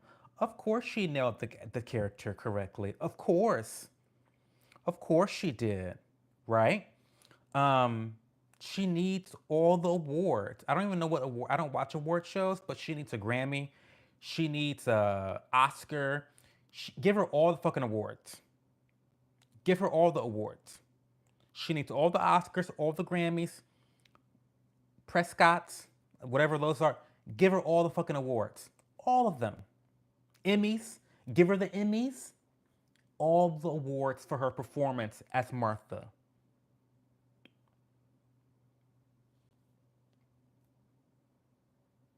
Yes, he's good. I find it to be crazy that he was able to act in his own movie. I and this is just me. This is just me. Let's get into it. Ending recap. So things reach a boiling point as Martha harasses and stalks his family, physically assaults his girlfriend, physically assaults him, buffs him over the head with a bottle, sabotages his career, his comedian career, and she ends up pleading guilty to stalking and going to jail. That's essentially how the story ends. Like she finally, he finally goes to the police because shit, he finally catches her like, you know, threatening him or breaking, whatever, no contact. And she pleads guilty and she goes to jail. That's how it ends. Now, baby reindeer aftermath. This is where the shit gets juicy. I hope y'all read or watched the interview. If you did not, go and if you didn't watch the interview, I really think you should stop the video right now and go watch that interview. I really think you should. It's worth the watch. Because if you like the TV show, the interview with Pierce Morgan is essentially another episode of the show. It's like watching another episode of the show because it is so fucking unhinged. It is so fucking dramatic. It's riddled with mystery. It's riddled with angst. It's another episode of Baby Reindeer. Like literally. So go watch that interview, please. I'll leave it in the description box again. And yeah, very, very good interview. But before we get to the interview, let's talk about how Martha was discovered in real life, okay? So the real Martha, aka Fiona Harvey, was quickly identified by internet sleuths. Now, she was identified because in the TV show, they used her real messages to him, right? They used her real messages. And so they used her social media messages and her emails and stuff and tweets and whatnot.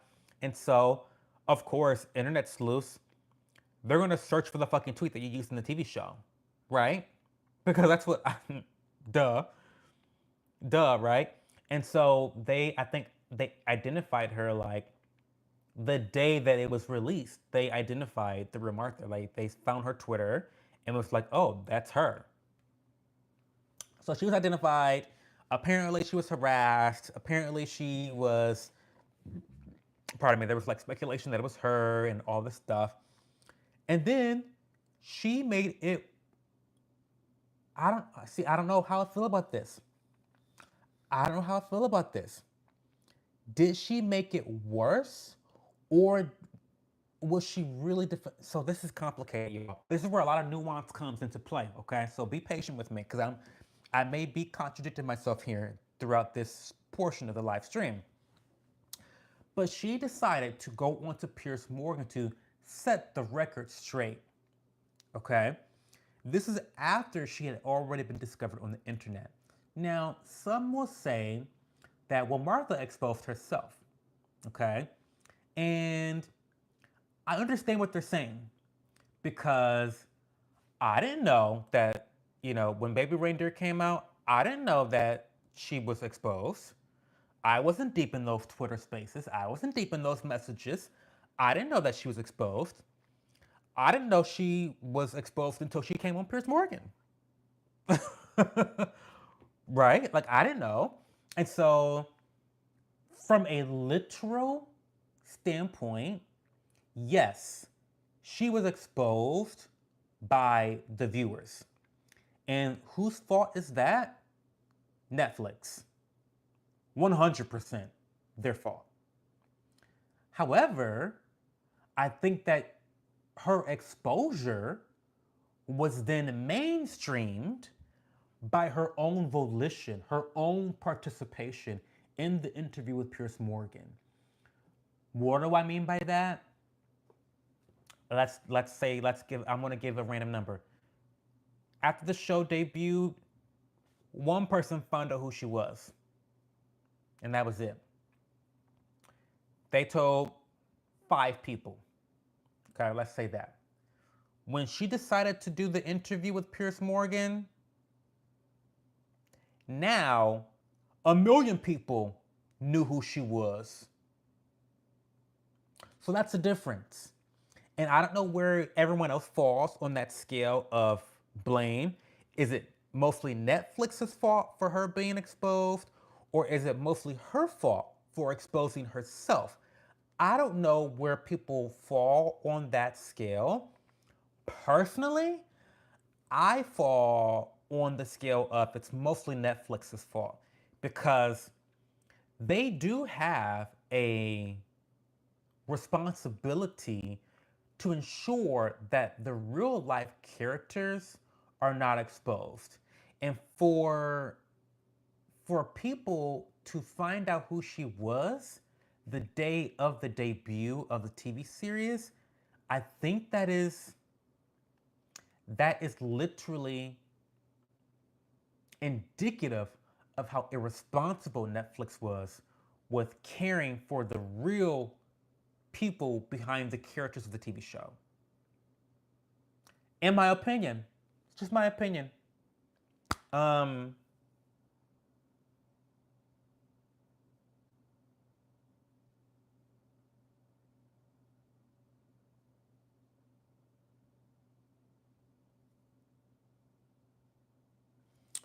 Read above the question asked.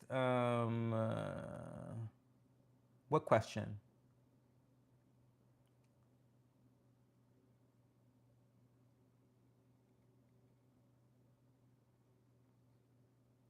Is he? Am I still low mic arm? Is that what you're saying? Sorry for like the dumb phone and stare for a second. Am I still low, Mike? What are you asking? I forget. What do I think about what?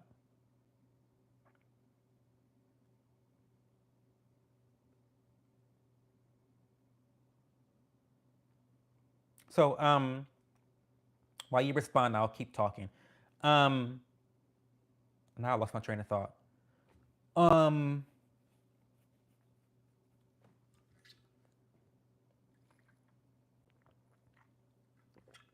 I don't see the question. I'm sorry. I see the bonus extra we all needed, the best. Oh, volume, yeah, I had to put it up. Is what? I don't see a question. Stockholm syndrome, yeah, you're right. I thought the actress nailed it. I don't see a question. Ask it again. I don't know why it didn't go through. I don't know. Um,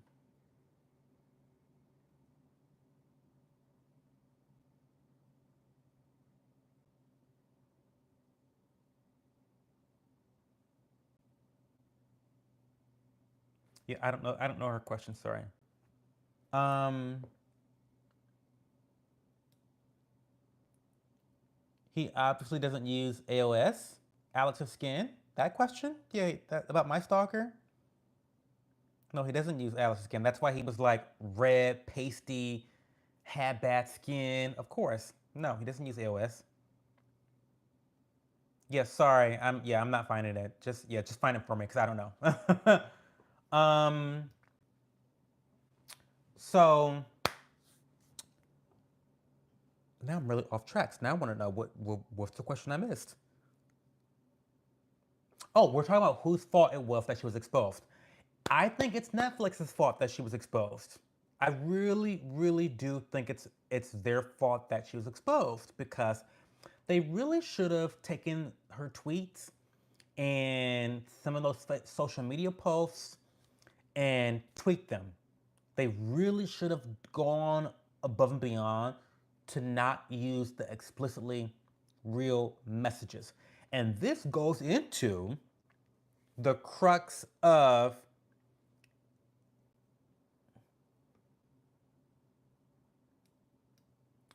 oh, do I think that Fiona Harvey is enjoying the circus or regretting it? Oh, enjoying it. 100%. 100%. Fiona Harvey, I'm going to use the word allegedly. I'm using the word allegedly to be fair, but she stalked that man, okay? I'm going to defend her in a little bit, but she stalked that man, allegedly.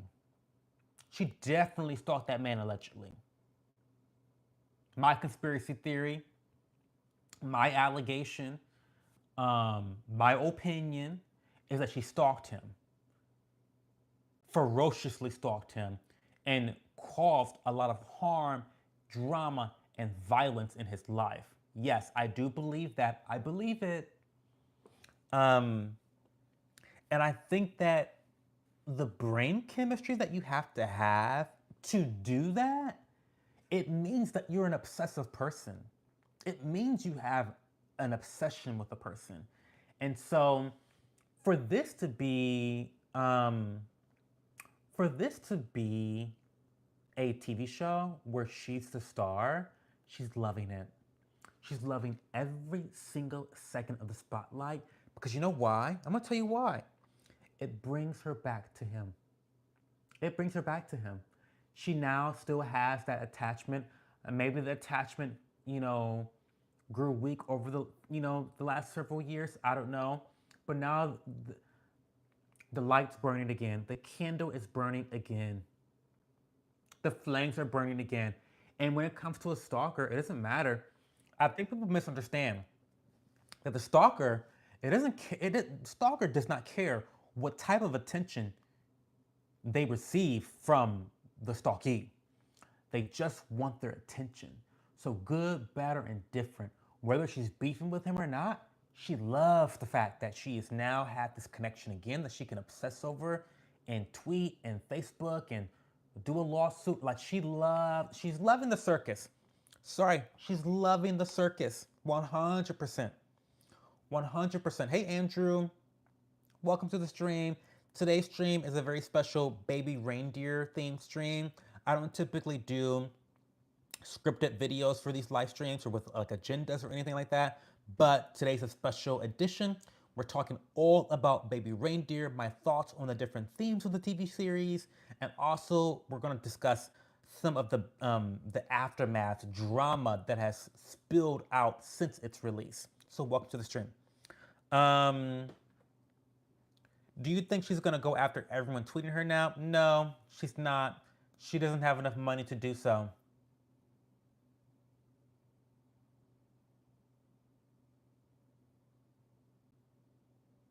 It's definitely her. It's definitely her.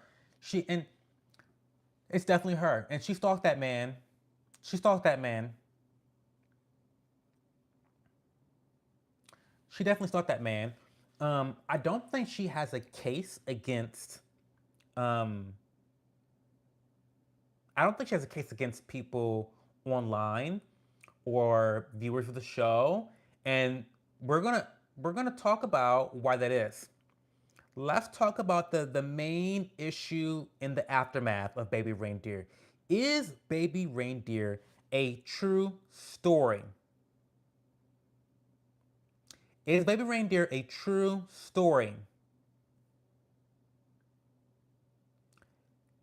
People keep asking me that.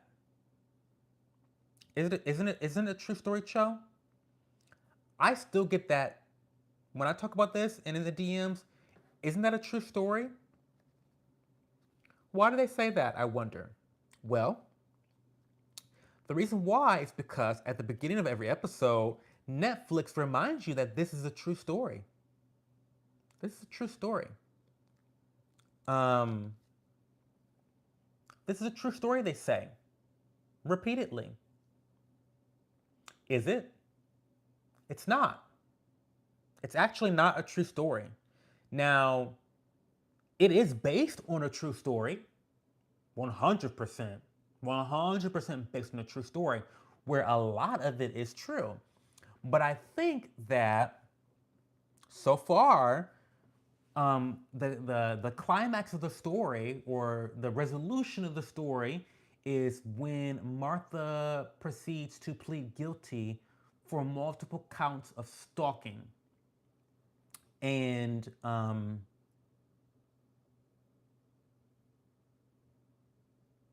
she pleads guilty to multiple counts of stalking and goes to jail. Now, so far, no one has found any record of Fiona Harvey pleading guilty or going to jail. So, that part of the story is not real.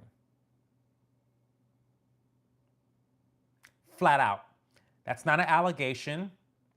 That's not a conspiracy theory. It's not an opinion. That's a fact.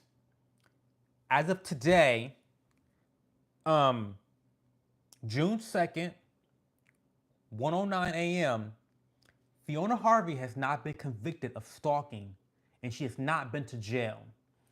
So, I know that in America, I don't know how the girls do this shit in the UK, but in America, you cannot call someone a convicted stalker if they have not been convicted.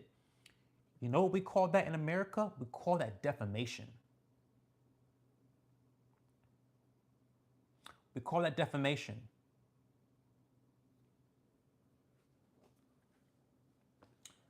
I know that in the UK, their defamation laws are much more in the favor the um, of the victim of defamation. Have a good night, Andrew. Have a good night. So, without discussing anything else, she's got a case. If I'm a lawyer, I'm taking her. I'm doing this shit pro bono. Because I know I've got money coming out. I know I've got a settlement from Netflix coming out. Because if no one has been able to produce any evidence that she's a convicted stalker that pled guilty and went to jail, You mean to tell me that you accused a woman of going to jail that has that, as far as we know, has not been to jail? That is defamation. That is the literal definition of defamation. I'm sorry. I know the woman's crazy. I know she's batshit crazy, and I know she probably allegedly stalked this guy. But you cannot say things that are untrue. You cannot say things that are untrue. You cannot say that people have been to jail when they have not been to jail. Now, the other problem is when you have marketed your TV series as being a true story, and it's not a true story, it calls into question all of the other aspects of the show. Or I don't know, I'm not going to say it doesn't call into question all the aspects of the show for me, but for other people that are reasonable, leaning on logic, it can call into question other aspects of the show. Well, if the conviction isn't true, what else isn't true? Right? If they lied about that, what else did they lie about in the show? Now, I'm of the opinion, this is my opinion, and I'll say my opinion before we get too deep into things, but I do reckon she'll get money from Netflix. Yes, I do. Yes, I do. Because she has a case. Because she's been defamed. She's been defamed. And I'll tell you how she's been defamed. Um, First, I'll tell you my opinion first. I'll tell you my opinion first, and I'll tell you how she's been defamed. My opinion is Martha stalked this man, viciously stalked him, and caused so much mayhem in his life. I truly believe that. What I don't believe happened is I don't believe that the most extreme aspects of the stalking occurred. I don't believe that I don't think she physically attacked his girlfriend. I don't believe that she sexually assaulted him. I don't believe that she physically attacked him in the middle of the bar. I don't believe those aspects of the story. I just don't. Sorry, I don't believe them. Um, I think that they exaggerated those things to drum up the psychological terror that he was experiencing from this woman, which you don't need to have encountered those things to still be terrorized. Again, for those, if you know, you know. If you've been stalked, you already fucking know. I was not physically assaulted. It was still a terrifying experience to have a stalker. Okay?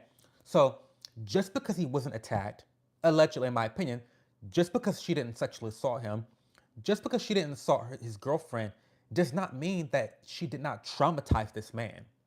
I fully believe that she did. Okay? I fully believe that she did. However, I believe that the production team took great liberty to exaggerate some of the more dramatic things that could happen in a stalking relationship in order to build a more compelling story. Nothing's wrong with that, by the way. Where Netflix fucked up is two words. They forgot two words. They said at the beginning of every episode, this is a true story. They missed two words. They should have said, like every other documentary, this is based on a true story. There's two words. You only needed to have two words. That's all. You needed to have two words. We wouldn't be here. We wouldn't be here right now. Based on a true story, it gives you the creative liberty to tell a mostly true story with exaggerations for entertainment purposes or storytelling purposes. That's all they had to do. But here's where they fucked up. Netflix got greedy. Netflix got greedy. And they thought, well, let's hook them.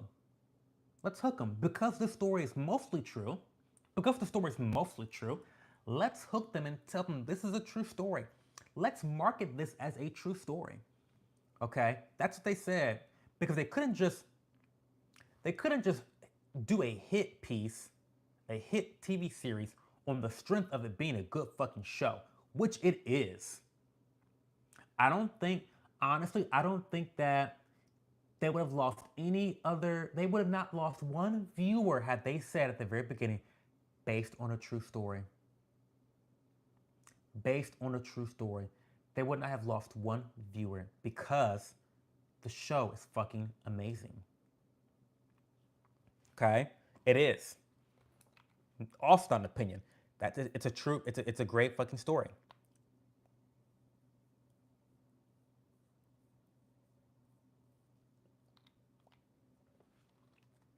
So Netflix has to pay for defamation. Also, I hope you guys didn't. Did you do your homework? Did you watch? Because listen, there's been a lot of people defending Netflix and saying, "Oh, but wait." At the end credits, they say, "Oh, it's been fictionalized." They tell you at the end it's been fictionalized. I never saw this. I never noticed this at all. Um, and I liken this to, as an influencer, I liken this to where you place the word advertisement. So I'm not going to get into all the details about this, but the FTC, the Federal Trade Commission, they mandate that influencers like myself, if I'm being paid to promote a product by a brand like Alex's Skin, for example, that I disclose properly that it's an advertisement. Okay. So what that means is I need to put the word ad at the very beginning of my post so that it is clear, it is concise, and it is understandable to the audience that this is an advertisement. Okay? That's a disclosure. What I can't do, what's illegal is I cannot put the word hashtag ad in a sea of other hashtags. Hashtag Cho, hashtag viral, hashtag AOS, hashtag Alex's Skin, hashtag ad, hashtag love sunscreen, hashtag SPF. I can't put my disclosure in a sea of ads where I know that viewers are going to most likely miss the disclosure. That is what Netflix did. Okay? They put a disclosure at the beginning saying that it's a true story. Then they decided to apparently put a disclosure at the end that it wasn't a true story. But you tell me, which disclosure are you more likely to notice? Are you more likely to notice the disclosure at the beginning of the series, where it's a black screen and one sentence, a true story? Or are you more likely to notice the disclosure at the end with all this writing on the screen? The episode's done, so you're ready to press skip to the next episode immediately anyway. Which disclosure are you more likely to notice? Sorry, Netflix is dishonest. They are intentionally, listen, I spent a lot of time on YouTube busting influencers for this type of shit, okay? This is what this is. Netflix intentionally misled the audience into believing that this was a completely true story. They did that intentionally. And I believe that Fiona Harvey's legal team can prove this. And they can prove this through two very important pieces of evidence that's public knowledge. Okay? Number one, in the PR release of the series, they say again that this is a true story. They don't say this is based on a true story anywhere in the press release. They say this is a true story. Okay. Number two, you can go find this. You go find the receipts. Go find the receipts. It's out there.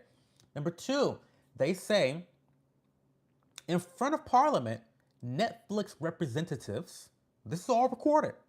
These are your words. I didn't make this shit up. I didn't say this. Y'all said this. In their own words, in front of Parliament, they say, this is a true story. This is a true story. They don't say this is based on a true story.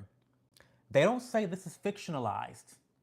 They don't say this is a true story that has been slightly fictionalized. They don't say any of that. They say this is a true story. In front of Parliament. Hand on the fucking Bible. This is a true story.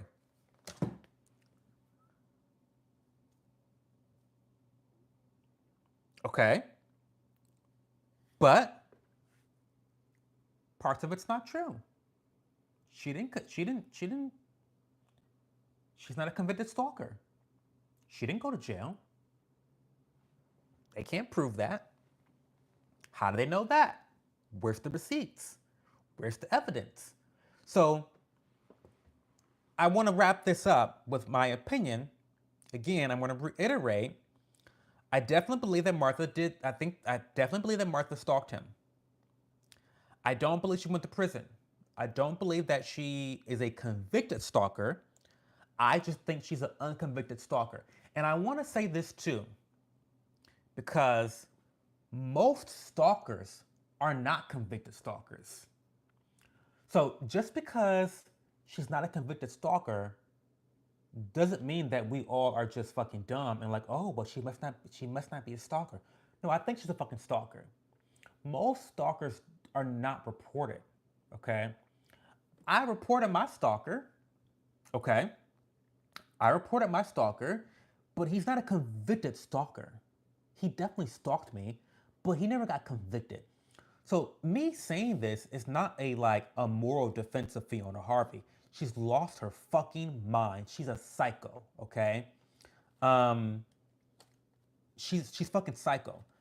But I'm just saying that the law is the law for a reason, and you cannot call someone a convicted stalker if they are not a convicted stalker. That's defamation. Defamation. And I believe that we should be very clear with not defaming other people. Okay? That's just my opinion. The interview that she did with Piers Morgan, fucking out of control. She lied multiple times. She contradicted herself multiple times. She behaved just like Martha in the TV show. Like, spitting image. She looked like her. She talks like her. She has the same erratic behavior like her. Like, she did a lot of the things that was in that, the TV show. And it's going to be interesting because, if they go to court, and, I think the strategy is, I think that Fiona Harvey's legal team wants Netflix to settle. Because if they settle, they don't have to go to court and go through all the evidence. I think that the evidence will show. Okay, here's the thing. Wait, let me read some questions. I do think it's real because I've been through shit people wouldn't believe truly. I think maybe some is stretched out, but I think yes, I agree. I think they exaggerated a lot of it. I think they exaggerated some of the big plot points, but most of it is accurate. What if there's actually a more extreme stalker than Fiona Harvey out there, and that's who it's about? I don't believe so, because why would they use her tweets, her exact tweets and Facebook messages, for a TV show that was not about her? I don't think that's true. Hey Teo, I've had 2 stalkers who weren't known stalkers. I've never reported. I get it. Me too. Yeah, I've had 1 stalker. Same thing. Most stalkers are not convicted. So my defense of Fiona Harvey legally is not a moral defense or a defense of her, the accusation that she's a stalker. I think she's a stalker, 100%. Now, here's what I think is going to happen legally. I think that both sides, Netflix and Fiona Harvey, has an incentive to settle this lawsuit, okay? I don't think that either side wants to take it to court, and I'm going to tell you why. When you go to court, you have to bring all the evidence to the table.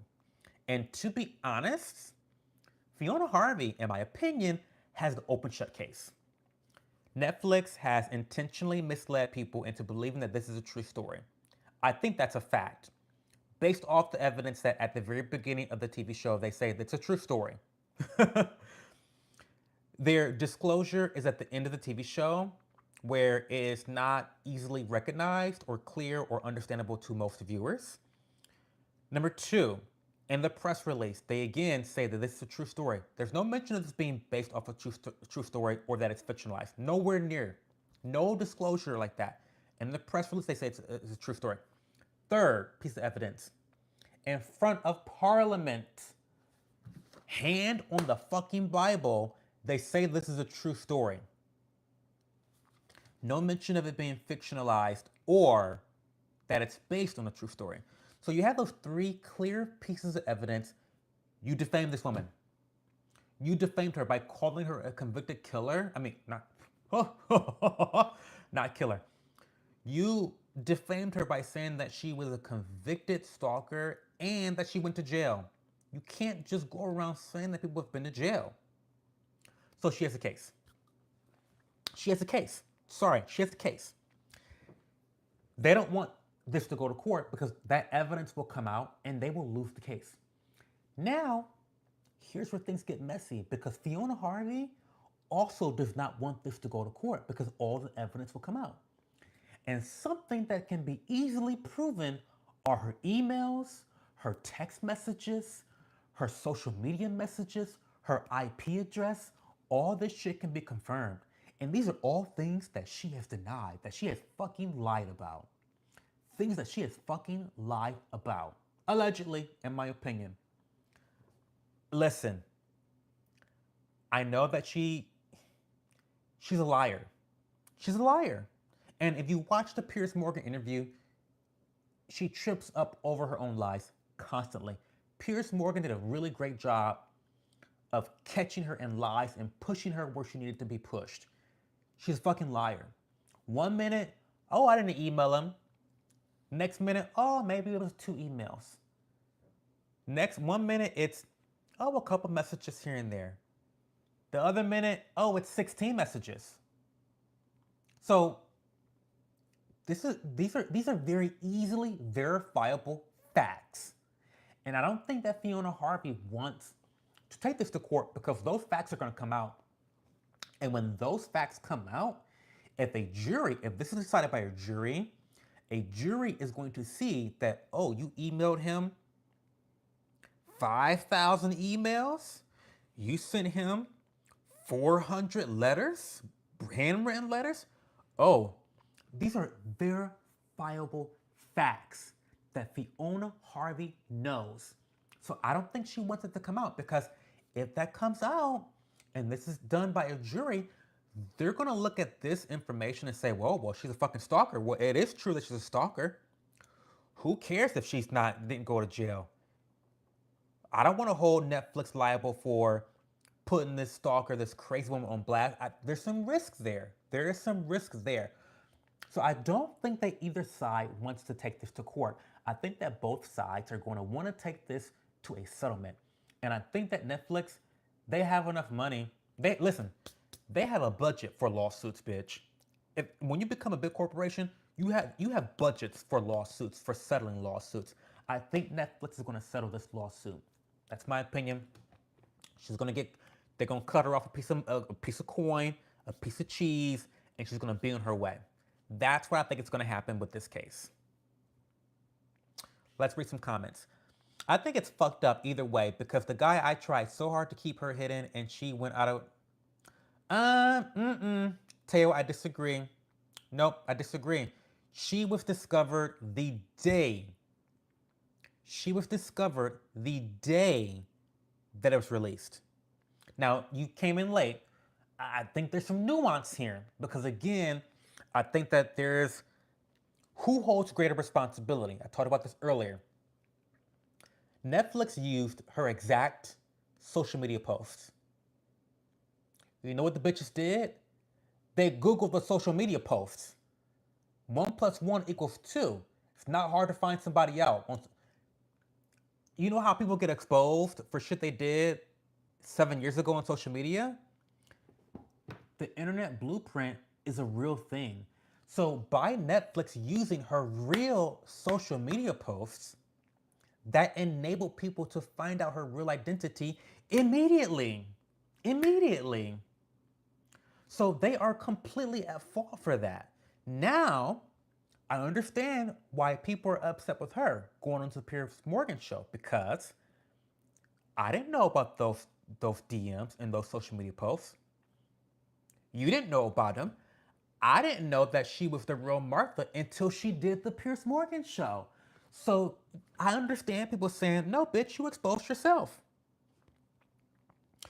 There's a legitimate argument that says she should have ignored it.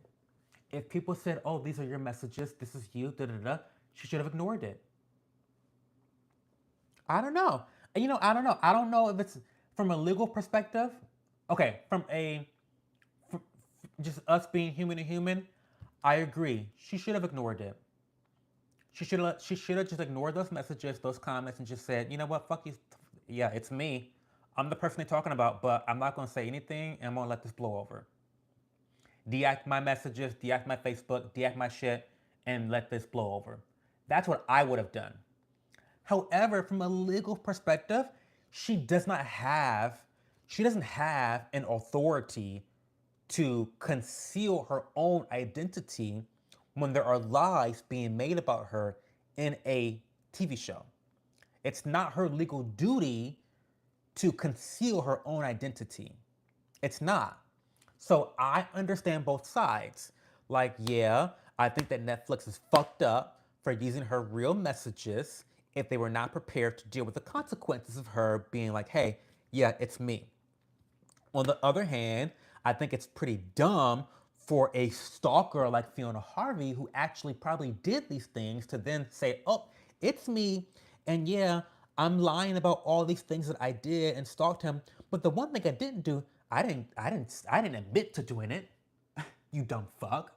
like, like she went on the biggest platform on YouTube and basically exposed herself and said, in so many words, the viewer left feeling like, okay, she stalked this man, she did all these things, she sent all these emails, but at least she didn't admit to it in court, defamation suit. So I get it, Teo. It's fucked up. It's fucked up every way. It's fucked up. It's fucked up no matter which way you cut it. So I understand both sides. But again, I still think that legally, Netflix is liable for that. Netflix is liable for that. I think it would have been easier. They, two things. They should have done two things. They should have said, number one, that this is based on a true story. We wouldn't be here. If they would have just said this is based on a true story, we wouldn't be here at all. There'd be no lawsuit, no nothing. Any lawsuit that she came up with would be dismissed. I mean, that's the truth. If they would have just said this is based on a true story, we wouldn't be here. But they opened themselves up for liability. Netflix created this situation. Well, no, actually, Fiona Harvey created this situation back in the day when she stalked this poor man. So, I mean, she really is getting her karma, but she's going to get paid for this. She's going to get paid. She's going to get paid because she's been defamed. She's been defamed. The evidence is there that Netflix intentionally misled people into believing this is a true story. The evidence points to that people believe this is a true story. The only people that don't believe it's a true story are the people that are on the internet. People that's on the internet that are watching this story unfold, we know it's fictionalized because we're in the DMs, we're in the mentions, we're in the likes, we're in the YouTube comment section. We're like, we know. Tweets gave her away. Everything gave her away. She is so crazy. She can't help her compulsiveness. She cannot help her obsessiveness. When I watched some videos of her Facebook when the show released, I mean, like hundreds of Facebook statuses a day, a fucking day. When the show was released, she was posting hundreds of times a day. She cannot help herself. She's sick. She's twisted. It's crazy. So of course her social media gave her away. She can't help herself. And then I didn't even tell you guys this, but people are coming out the woodworks now about their own stalking situations with her. She sent some politician in the UK hundreds of emails stalking him. Well, not stalking. I don't want to say stalking, but harassing him via email and Facebook and shit. I mean, this is a pattern of toxic behavior that she is indulging in. So it's fucked up. She's lost her mind.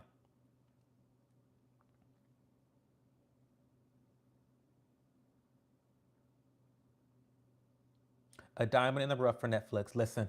Netflix has made so much money on this series that they can settle. I don't think they have a problem settling with her. If she can actually get the gumption to get a lawsuit together and file it, they'll break her off a piece of change in a settlement. They will settle with her, and they will still have money left over from the success of this show. They will. They will still have money left over from the success of this show because it's been that great. It's been that great.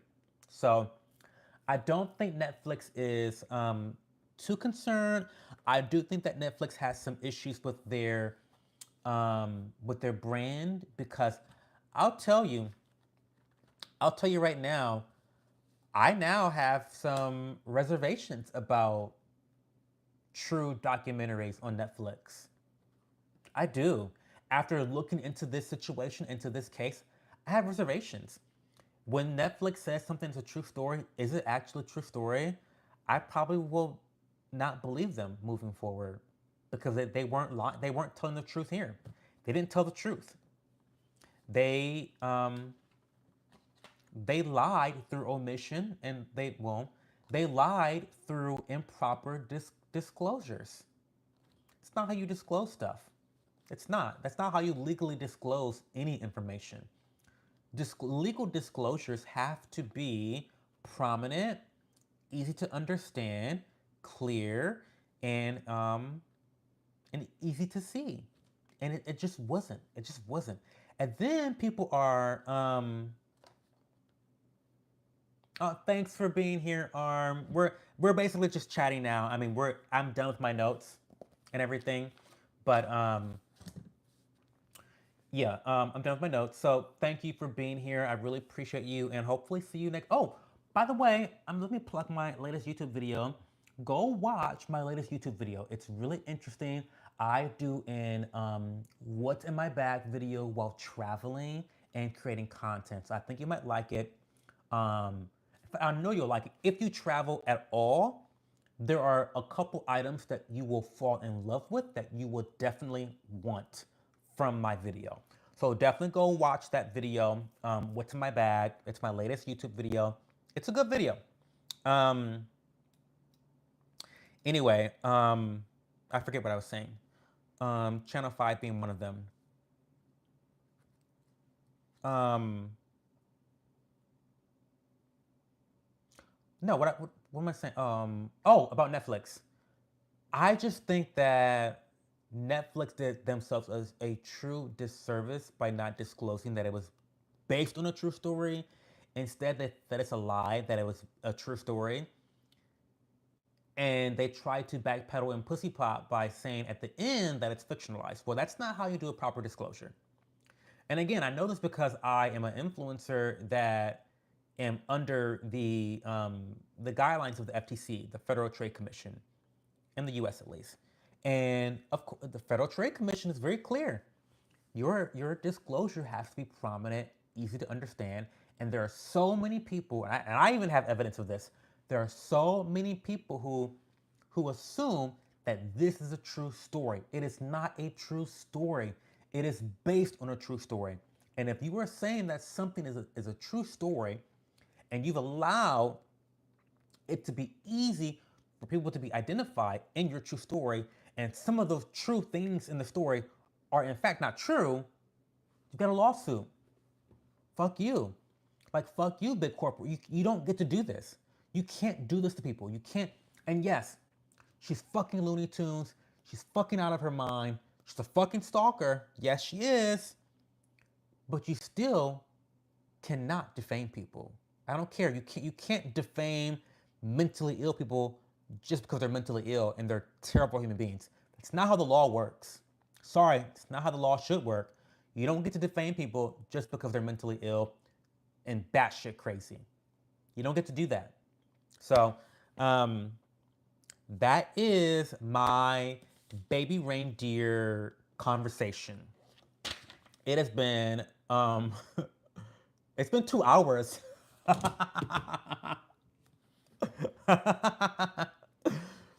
For those that have been here that long or been here for over, thank you for being here this long.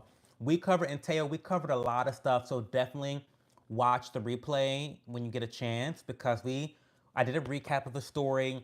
I went over some of the major themes that were important to me, such as how Hollywood is predatory, the entertainment industry is very predatory.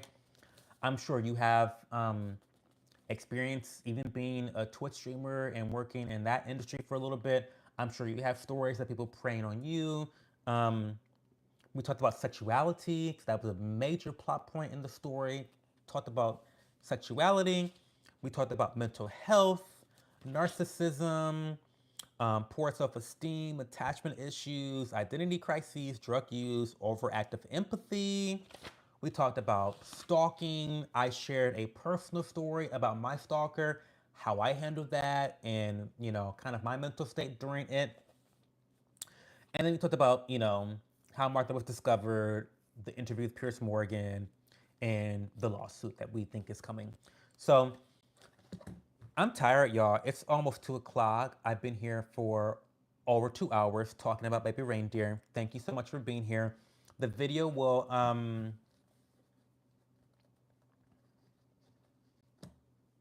we talk about that, Teo. That was that was horrifying. That's horrifying. I talked about that. That was a very powerful. That was probably to me that scene where he goes to meet his rapist, and I'm thinking as a viewer that he's about to like fuck him up. He's either gonna beat his ass or he's gonna tell him that I'm filing the law, I'm pressing charges. Like I was ready for a conflict. And when his interaction with him was stereotypical and mundane, that was terrifying. I was terrified. And the reason why that scene is so terrifying is because of how realistic it is. So many people continue having mundane relationships with their abusers. That's scary. It's a very, very scary thing. To have the Stockholm syndrome, to have the rock bottom self esteem where you don't have any boundaries for yourself or any self respect for yourself, that you still have to engage with abusers like that. That's a sick and twisted thing, but it's a very common thing. And that was the scariest moment in the show for me. Scariest moment for sure. Scariest moment. And the gag is nothing happened during that scene. Nothing happened. Just the knowledge of knowing the trauma that he had endured from him and that relationship still being very normal to him, that was terrifying. Yeah. Um, so I don't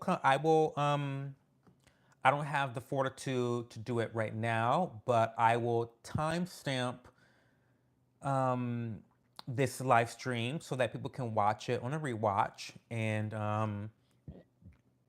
yeah, I will do that. Definitely go watch my latest YouTube video. My YouTube videos are not getting the views that I want them to, so please watch my YouTube videos and share them with someone. Like, help a brother out. Share my videos.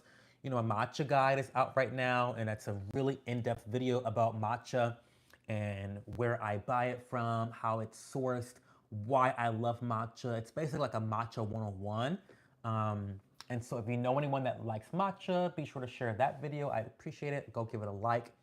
And then yeah, my recent video, which is a what's in my bag video, is really great. Especially if you are a content creator, you might be interested in that. Um, no, not on diets. I can do one though. I'm actually kind of dieting right now. I'm sort of dieting right now. I'll write it down so that I don't forget. I'll put it in queue. But you know, one of the videos that I want to do is I want to do a meal prep video. And when I do the meal prep video, I will touch on dieting there. Okay, I will touch on that there, Teo. Um, of course, I'm gonna tell you right now, meal prepping is what you need to do. Spoiler alert to the video, meal prepping is the way to really stay committed to a diet. And I'm gonna tell you why too. The reason why meal prepping is so important, and I'm gonna basically give you the video right now. The reason why meal prepping is so important is because it's a triple threat. It helps you in three different ways. It helps you to conserve money. It helps you to conserve your health through portion control and knowing what's in your food. And number three, it helps you to save time so that you have time to devote to other aspects of your life that you want to pour into or invest in. So it's a triple threat. Meal prepping is such a no-brainer. Um, Another, like the way it helps with your diet is number one, you have control of your portions. So cheat meals are typically meals that you eat out, right? And you don't have any control over the portion size. When you meal prep, you're putting them in different containers and you're like being very intentional about what you're gonna have. Now, of course, you can eat oversized plates for meal prepping, but that's so unrealistic. That's not what really happens when you meal prep because you're trying to make things stretch for a whole week. So you buy a box of pasta, you're not gonna put that whole box of pasta in one bowl. You're gonna split that box of pasta in 6 bowls, or 5 bowls. So, it helps with portion control. It helps with you knowing what's in your food because, again, at restaurants, you have no control over what's in your food. You don't know whether they're using hydrogenated oils. You don't know whether they're using butter. You don't know what amount of salt they're using. You just don't know these things. At home, when you meal prep, you know what's in your food, right? Um, and also, even when you have the urge to cheat on a meal, um, you have this invisible like hand working to prevent you from doing that because you have meals in the fridge already. So and you don't want to waste them. It's like a psychological trick that you're playing on yourself. It's like you can't have a cheat meal because you already cooked. You already cooked. You already had your meal prep. And if you don't eat it within the week, it's gonna go bad. And so the whole purpose of you meal prepping is to save money. You don't want to start throwing the food out. So you're more likely to finish your meal prep before you even have a cheat meal. So one thing you can do is, have a cheat meal after you finish all of your meal prep. That's one way to kind of reward yourself and make sure that you're being consistent most of the time. So I don't know.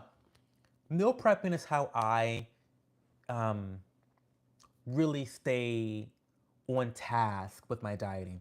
I find that when I don't meal prep, I am much more prone to chaos. I'm much more prone to eating out. And the reason why is because you're not organized. You're not fucking planning ahead. You know, you're more susceptible to compulsion. You're more susceptible to you know, um, eating out, eating unhealthy.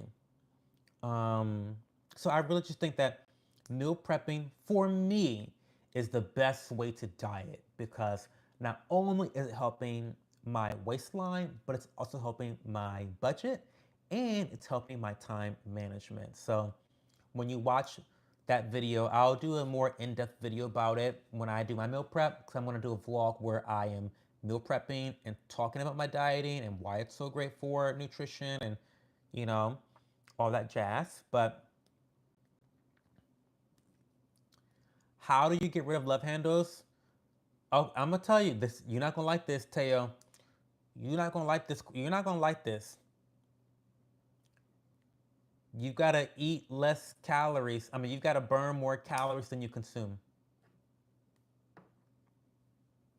You know, I am a little bit tired of people.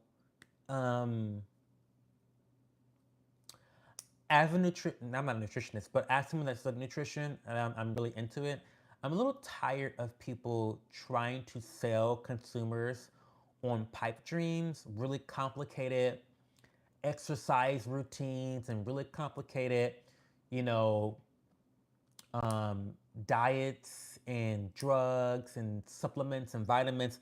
I'm really sick of that because at the end of every day, the only way, the only way to lose fat is to burn more calories than you consume. It is. It is. Now, you can work out until the cows come home. But working out and lifting weights, you can get rid of the fat, but you're going to gain muscle, okay?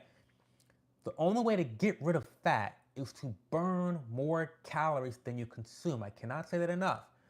Now, there are lots of different ways you can do that. There's lots of different flavors to, you know, burning more calories than you consume. You can do keto, you can do cardio, you can lift weights. But at the end of every day, the only way you're going to lose those pounds and shed that weight is by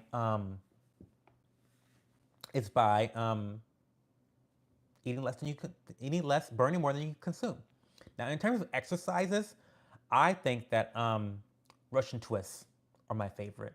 I think that they are they target the majority of your obliques and that part of the body.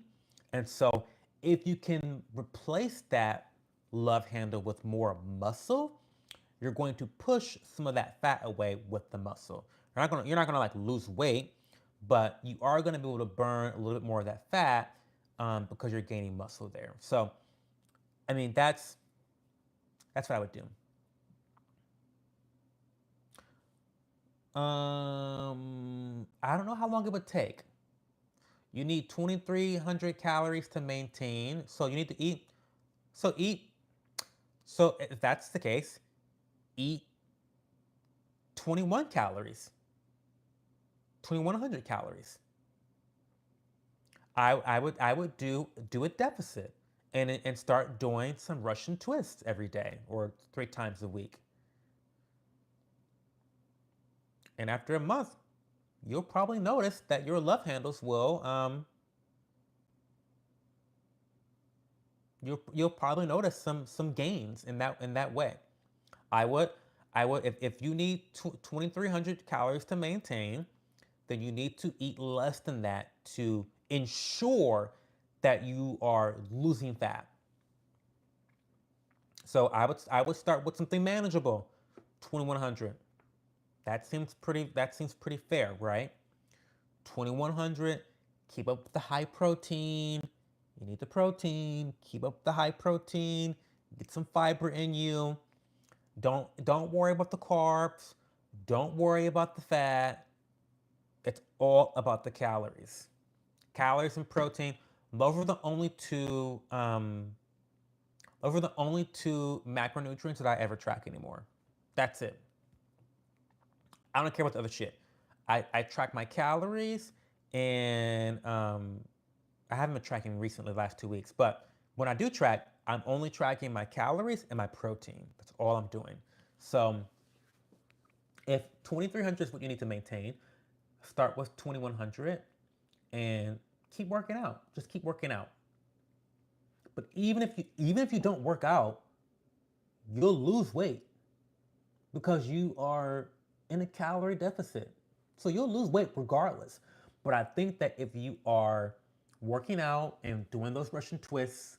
And that's really the only exercise I do for my obliques. That's the only thing I do. Um, but I think that you should see some progress from doing that. And you let me know. You let me know in the progress. Let me know how that works out. Okay, guys, it has been almost 3 hours. We're approaching 3 hour stream. This is the longest stream I've done on YouTube in a long time. It makes me want to do more streams. Should I do a Friday night stream?